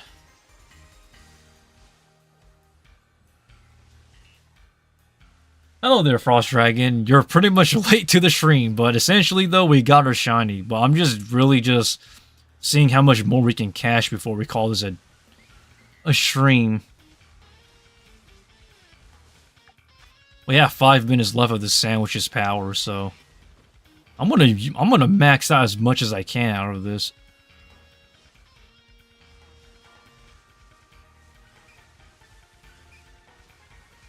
But that is currently the goal, though, guys. We already caught our shiny, but now we're just essentially just maxing out the most of we can out of the sandwich. Our shiny Bellossom has been captured. I will fix up his IVs with bottle caps and whatnot. But I really want to get more if I can of these Bellossoms, quote unquote.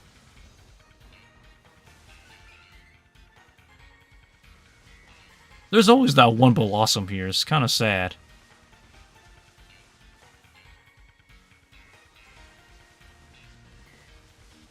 Oh, but I'm so glad this hunt is finally over, though.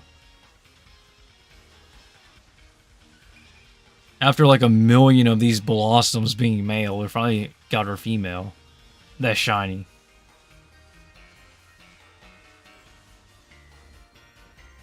Okie dokie.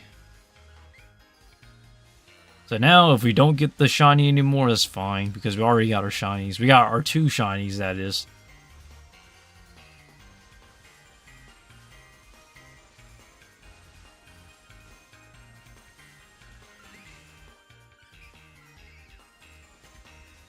Oh, Bellossoms, how much I love you. But I would like to speedrun, though. Fear and Hunger 2, that's the game I really want to route. But I don't know if anybody will like to see that, because that sounds kind of boring to a lot of people.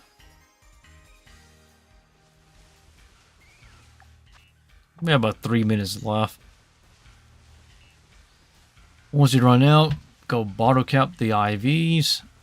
Give it a modest mint, most likely. But any mints would... Well, not any mints, but... Alrighty. Ah, what an extremely long shiny hunt this was for a modern Pokemon game. Because modern Pokemon games are so easy to find shinies. But this one was just infuriating. But I'm glad we got our Bellossom, though. We have about, how long? 2 minutes. Alrighty.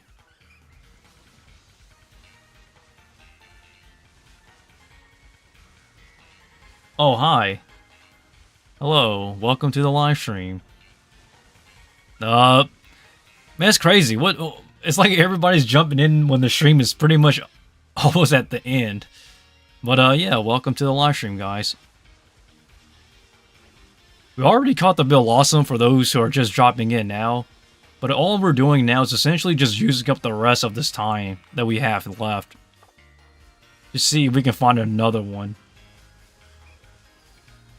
Because we already got a shiny Bellossom. Can I read your name? No, I cannot. I apologize. I can't read everything now. And although I do speak more than one language, I only know what I know.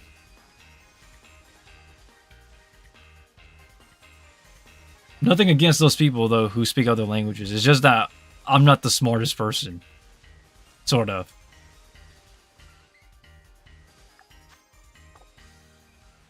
I have a minute left. Okay.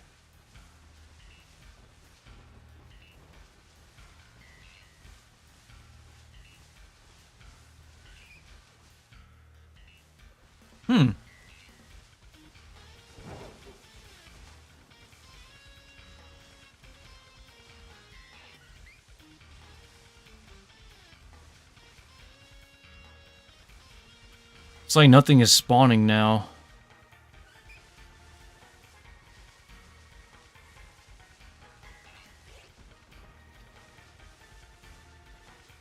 Oh boy.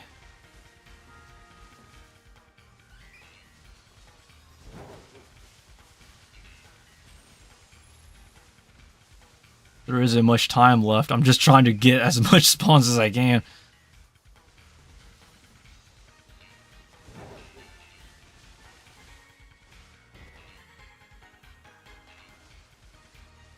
Well, we have a bit of spawns there. About 12 seconds left. Okay, I'm going to maximize my speed here for a second.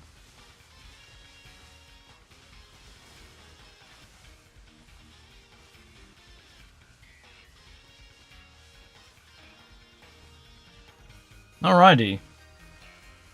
Sorry, guys.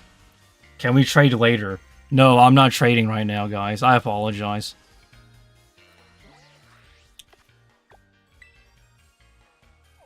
Alrighty. Sorry, guys. I'm not really in the mood for trading Pokemon. Ugh. I just really want to wrap this up. Alright, now let's go see the size of this thing. I believe the one we caught is a bit smaller than average.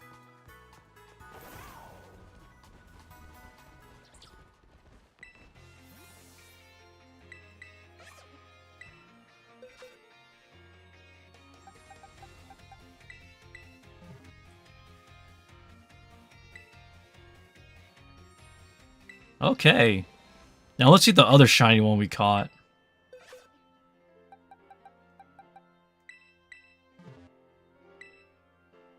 Wow, they're both smaller than average. Interesting. Interesting. Union Circle? I don't feel like... Right now, I don't feel like doing Union Circle right now, guys.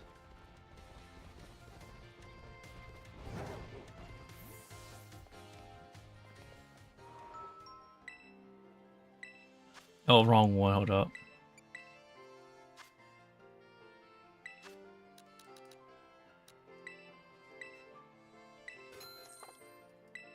Alrighty. Oops, did I mean to crouch? Link battle? No. I really do not... Look, I'm not feeling anything online right now. So no online trades or anything like that. I just really want to finish up this Pokemon here for a second.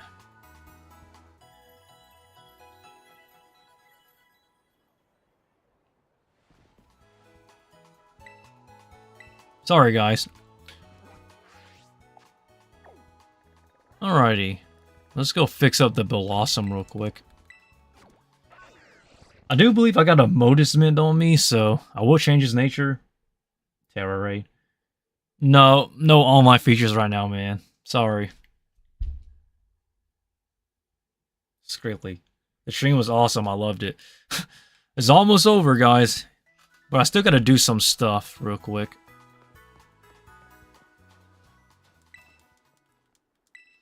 Alright, let's hyper train.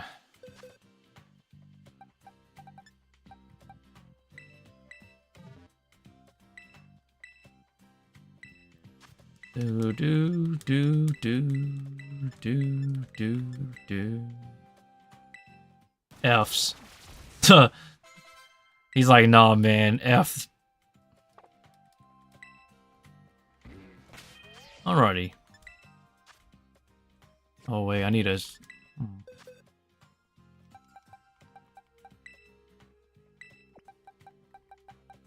Alright, execute. I'm gonna put you in here for now. Alrighty.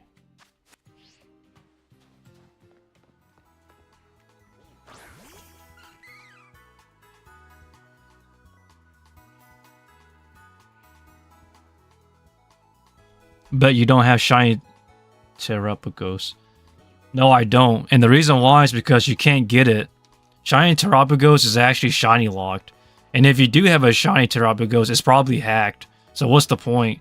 I can literally, if I want a shiny event Pokemon that's hacked, I can literally just use PK Hex, which isn't even legal, by the way. So what's your point? I really don't get it.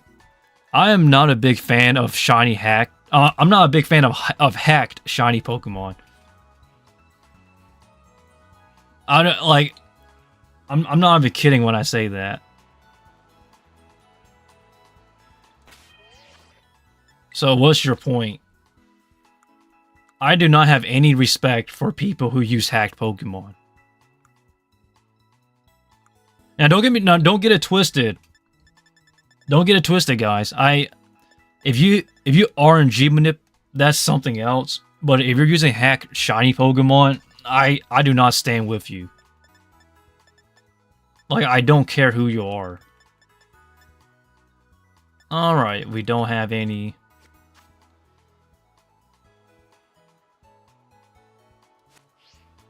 Shiny Terrapagos is shiny locked.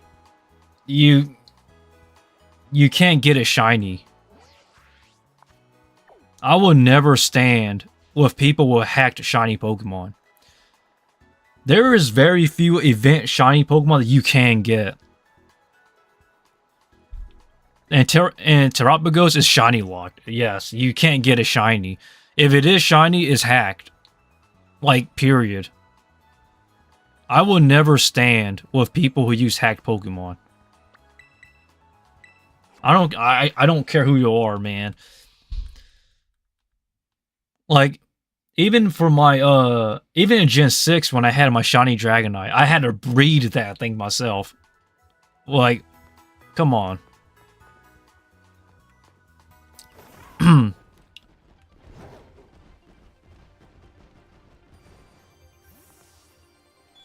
But, yeah, though. Alright, should be here.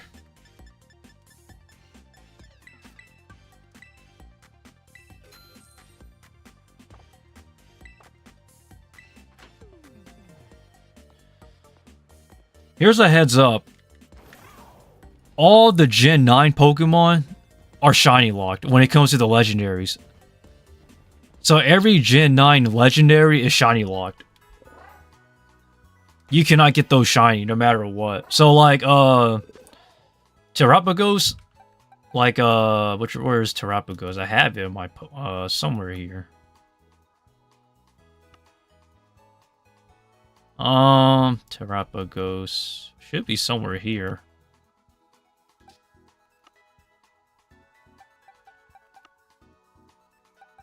I do have one though, but essentially though, every single legendary in this game that is Gen 9 is shiny locked. So Koraidon, Miraidon, Monkey Dory, Ogerpon, Terrapagos, none of them can be shiny. If they are shiny, people hacked those. But where's my Terrapagos? I do have one though, but I just don't know where I put it.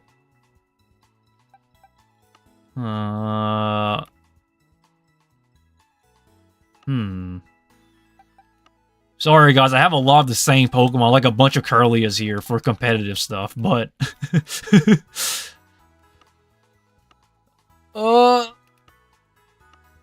Well, there's Ogerpon.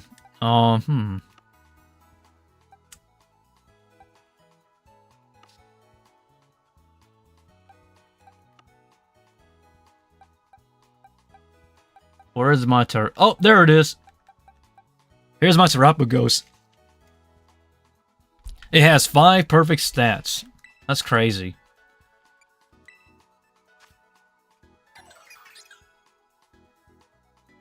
Man, that is just crazy, yo. Yep. But, every single legendary in this game is shiny locked. So you can't really get them shiny when it comes to the legendaries. Alright. Can I trade for it? No. Definitely not. I'm saving that for competitive.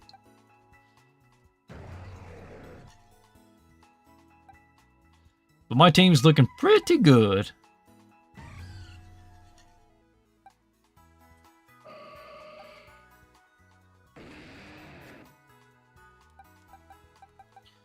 Okay.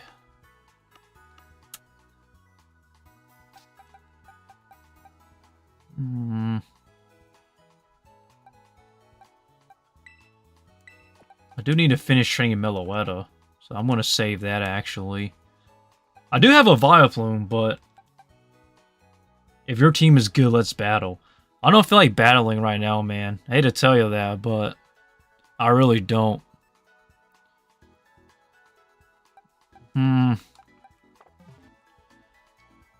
I don't know who you are, but I feel like your ego is getting to you, my friend.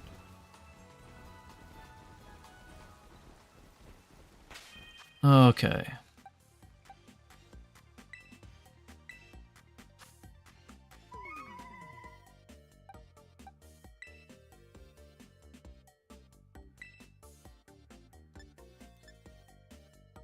It's a physical.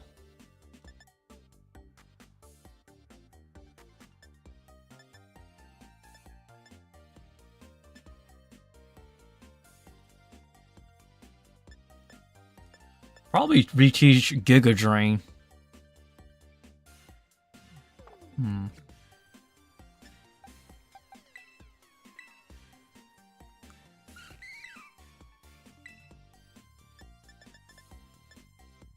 I'm just thinking about something real quick, sorry.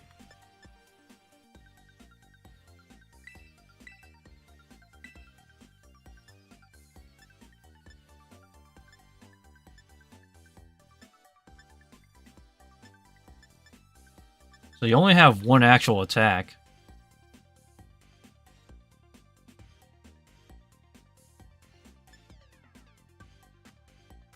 Oh. Alright, I'll think about this later. I'm too tired, man. Oh. Save this for now.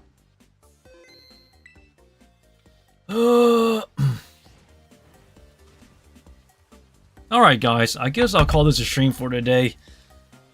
Now that our shiny has officially been caught, I will train. I'll probably do another live stream to train our Bellossom here. So, as of now, this Bellossom is more so of a personal thing for me. So, at least that's nice to see. But my god, man, we went through a lot. It is hyper trained now. So I would. Oh, I forgot to give it the mints. That's right. Oh.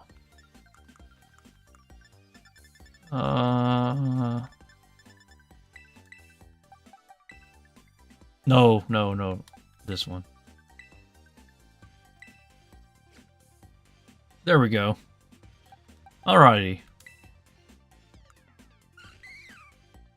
Now is Modus. Okay. This one here is so this shiny Bellossom is not necessarily for competitive. It's just more so of me for my personal stuff. So yeah, nothing too crazy, guys. So I would like to thank everybody for joining in on this live stream. Yeah, I don't really plan on doing any online features as of now, guys. But yeah, I guess we'll just call it that. But still, though, for the question earlier about what's my favorite Gen 9 shiny, or my favorite Gen 9 Pokemon of this generation, definitely Fluttermane. This is definitely my favorite one, actually. As a matter of fact, hold up. Let me show you the, my trainer ID card. Hold up, let me hide the info. Yeah, this is my ID card. I really love my Flutter main. It's amazing, by the way. Yep. Oh my god, it's asleep. But that's definitely my favorite. And the second is probably Roaring Moon. So this one here is probably my second favorite of the bunch. Now, I'm not a big fan of Roaring Moon's typing because it's 4 times weak to Ice. I mean, it's 4 times weak to Fairy, my bad. I wouldn't say this Pokemon's good competitively, but it is fun to have on my team anyways. What is your friend code? My friend, I am not looking for friends right now, but the only time I needed it was to complete my Pokedex, which is already completed. So, like, I hate to break it to you, but as of now, man, I'm good. But that's currently it for today, guys. So, yeah. Without further ado, thanks for watching. And, oh, I accidentally connected to the internet, but with that, everybody, that's really about it. See ya. Yeah, that's really about it.